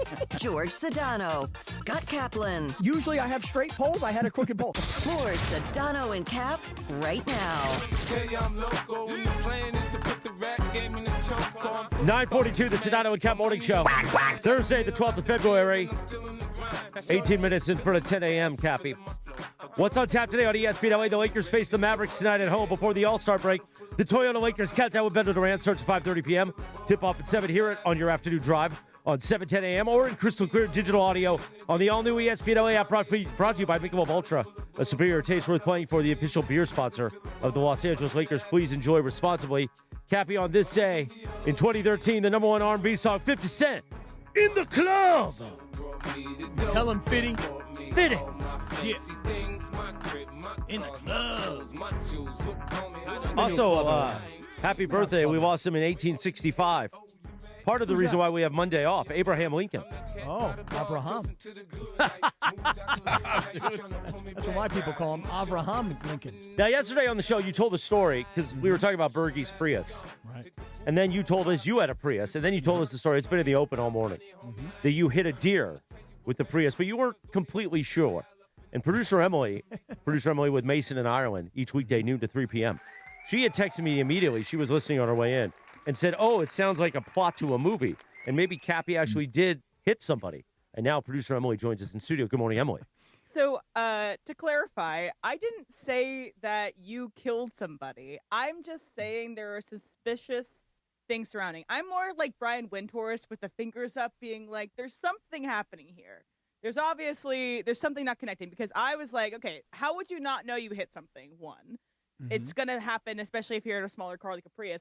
And that you gave the details that there was blood and hair. Right. And I'm not necessarily automatically being like, oh, he just hit a deer. I'm like, whoa, what did he hit? Did he go by too quickly? I was just saying, I'm throwing up the Brian Windhorst fingers in the air. There's something happening here. Well, Em, you can depose me. I'll give you my story, and you tell me where you want to poke some holes. You ready? So it's like 4:30 a.m. Sure. It's completely pitch black. Right. Right? and I'm driving down the road, and I'm doing like 50, 55, 60 miles an hour in my Prius because it could move like that, you know? And sometimes anybody who's ever hit a deer will know that you don't even see the deer, especially dark at night like that, you know? So I hit something. Yes, Cappy. please, feel free. Is this in California or is this in like Pennsylvania? No, this is in California. Okay. So you don't, like, I never really saw deer in this area before, right? So whatever it is that I hit, Emily, I heard and felt the crunch. Okay. Well, what kind of road were you on? Like, was it a dark, winding road in the mountains or what? It was a dark road, and I was just about to cross a bridge, and underneath the bridge is a canyon. Okay. So there's lots of wildlife in this canyon. Could be mountain lions, coyotes, rabbits, deer. So Emily, I'm driving at about 50, 60 miles an hour. It's dark, and I hear crunch. I know that I've hit something, but I don't know what I've hit. Did I hit a garbage can that was in the middle of the street? Did I hit debris from a car? I don't know. Now, mind you, one detail I did leave out yesterday. Okay. Oh, no. Okay. At that moment in time, I was on the phone with my father. So I was talking to Chris knows all about this on the phone while driving. Right, but I wasn't looking at my phone. I was talking on the phone to my father. Of course you were. I ride with Cappy often, and this man lives on his phone. Emily, case. I hear the crunch. Okay. Came first, hearing the crunch or feeling the hit? I would say the crunch of hitting whatever it was that I hit. It jarred me. It sounded like it was a really bad sound because you can imagine if the crunch was probably broken deer bones. You know what I mean? Or something else. Well, right. Right. Or something else. So here's what happens. I never saw anything. I didn't see something in the middle of the road. I didn't see the deer come across my windshield. I didn't see what I hit. Mm-hmm. So I drove, Emily, this is an important detail. I drove approximately 2.5 more miles. That's a long time. Right. So I said to my father, I go, I don't know what I hit. He said, well, you should pull over and look at your car and figure, just to make sure. Because I also was like, what if I hit a person? Sure. So I get to this gas station that was very well lit. It was an Arco gas station. Very, very well lit. I get out of my car. I didn't have to put gas in it because I had plenty of energy with my Prius. Right. I get out of the car. I walk around the corner. I look at the front, and there is massive damage done to the front of the car. But it's not just the damage done to the car. I can look and see, oh no, there is what appears to be blood. Now, I'm no forensic scientist, but I think I could recognize blood. Okay. And there also seems to be, to me, it's fur, but it could be hair. Right. Don't know. So did you call anybody besides your father? No. Now, Emily, the entire time, I'm on the phone with my father. Right. I get back into the Prius. I go, Dad, there's blood and there's hair. And he says to me, well, you better go back because what if you hit somebody? I don't want to be a hit and run guy. Of course. Right? So I circle back. I drive up another 2.5 miles. And actually, I think I drove 3 miles because now I have to make a U-turn. So I make a U-turn. And I start heading back to where I hit whatever it was that I hit. And there's a gentleman on a bicycle. He's out on a road bike. He's doing some early morning training. And he's got a flashing red light on the back of his bike. And he's got a headlight on the front of his bike. But instead of him being in the bike lane, I see him moving into the road. And I'm like, oh my God, what if I hit this guy and he's stumbling along on his bike? Yeah. Well, then, just as I look at the rider and I think to myself, what's he doing out here in the street? He was avoiding this limping deer. Okay, so this is something you didn't give as context before.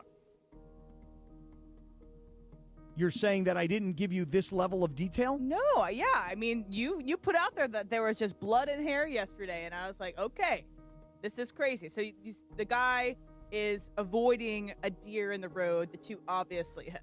because the gentleman is riding the bike and he sees this limping deer that's now on 3 legs, and he doesn't want to run into the deer, and he's trying to avoid hitting the deer. So he came out into the road, and I'm looking at him going, did I hit this guy? And then I look ahead and I see this deer limping by its, and I feel like, the fact that I didn't see the deer must have come, I think, must have run across. Yeah, they tend to do that. They run across. By the way, I would like to just pause here for somebody in the YouTube chat, and I'm going to stand and applaud for this one. Ann Esther in the YouTube chat says, Cappy hit Joe Fortenbaugh. And with that, that is well done. That is well done. I'm just saying, good job, Ann Esther. Convenient addition to the story that you told yesterday. Yeah. So what was the conclusion? Did you just leave it there? Did you put it out of his misery or call the police? Well, okay, Lindsay, that's a really good question because I'm not carrying a shotgun on me. But you're not going to just leave a deer limping around in pain, dying. But what would I do to the limping? You call the cops. And you say, I hit a deer and someone needs to come take care of it. It's in the woods. That's the humane thing I to do. recall you said the deer went in the woods and then they got eaten by wolves or coyotes, whatever. That's what you said yesterday. Right. So my assumption is that as I avoided the biker and as the biker avoided the limping deer, my assumption was that the deer must have then gone off into the canyon because I was not humane enough to put the deer down. But now, again, I'm not carrying a rifle. I'm not carrying a shotgun. I don't have a handgun. And I got nothing. I never even considered calling the police. You to didn't say, have hey, a I bow hit a and deer. arrow in your trunk? Just wasn't carrying my bow and arrow. I'm presuming your car's trash?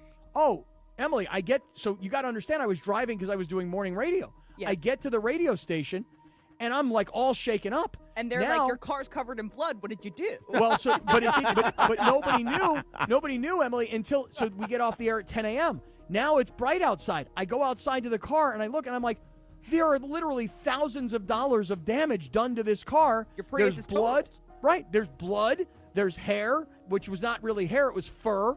Okay. And so now I've got a major problem on my hands.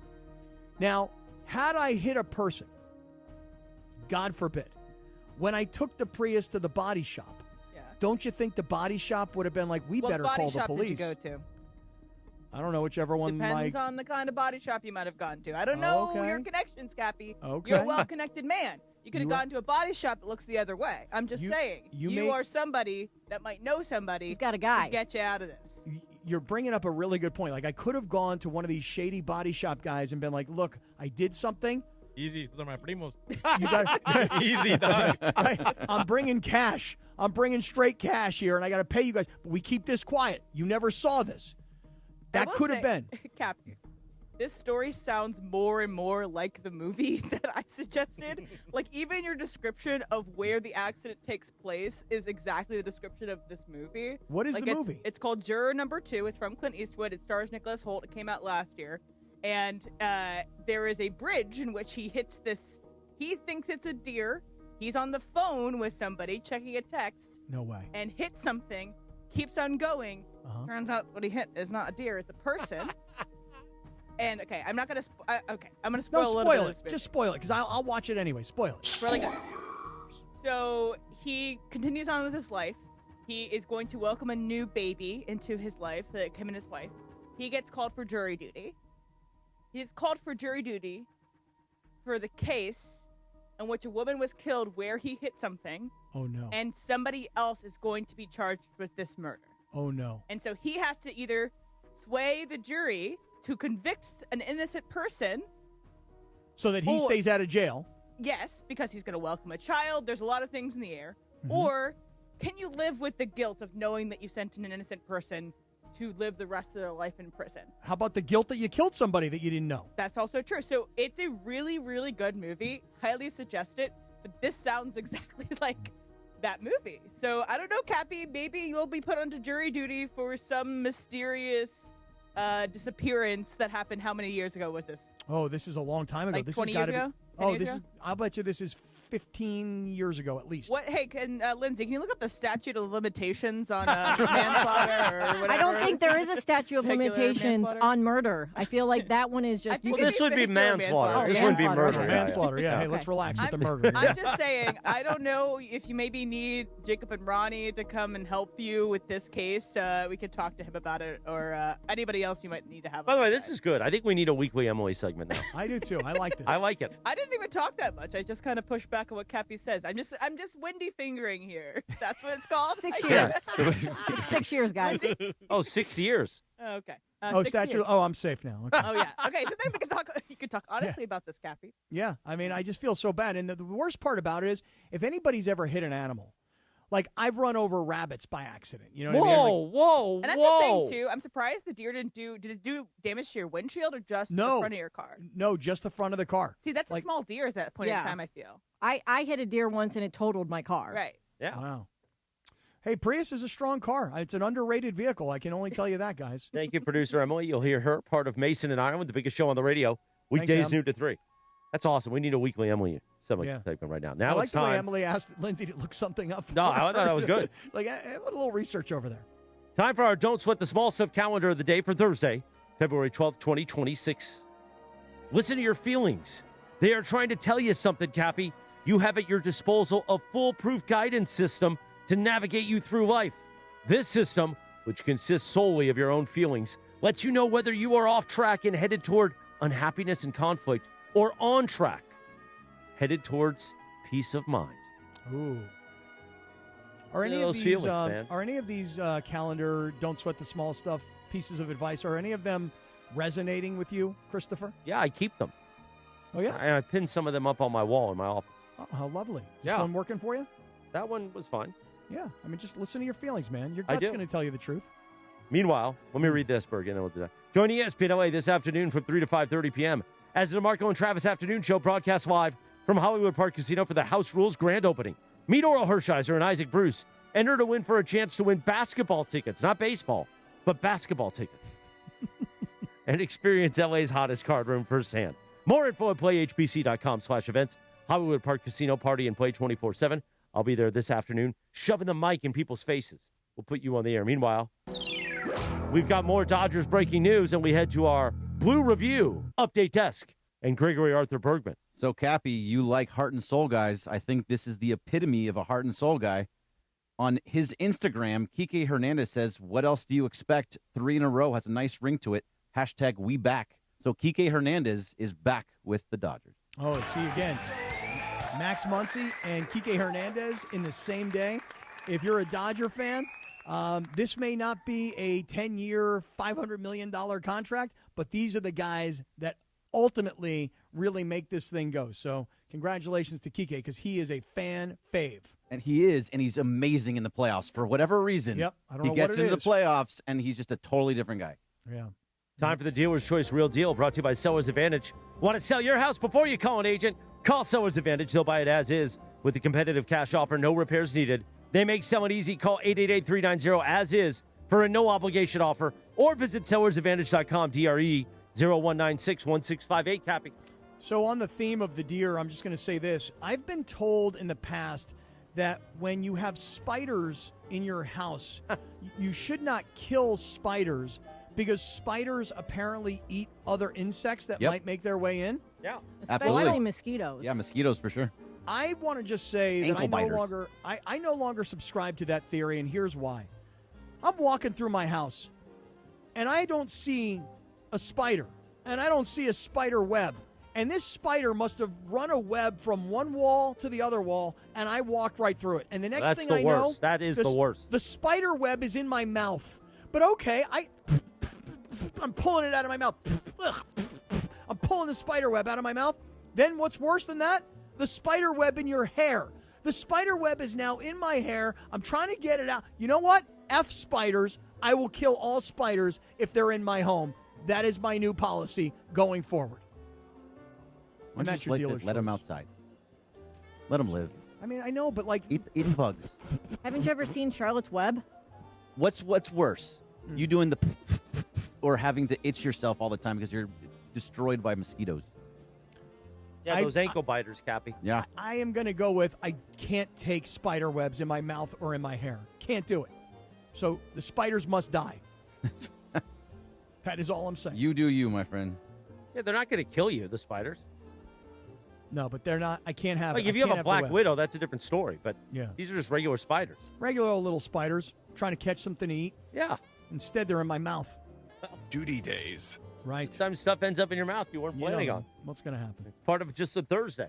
Right. Everybody have a great Thursday. We'll be back tomorrow. Not Cappy, though. He's taking the day off. So we should have...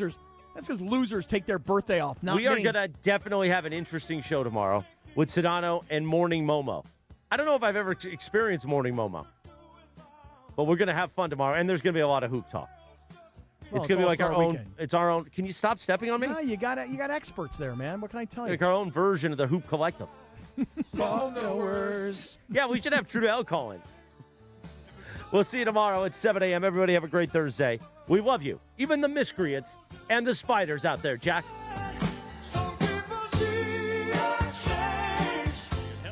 Clint Kubiak. And what he can bring is the hope that he is the young, up-and-coming coordinator on the offensive side of the ball who they can attach to a quarterback of the future. Earlier on the show, Pro Football Hall of Famer Rod Woodson. Coming up, Basketball Hall of Famer Chris Webber. NFL Network insider Tom Pelissero.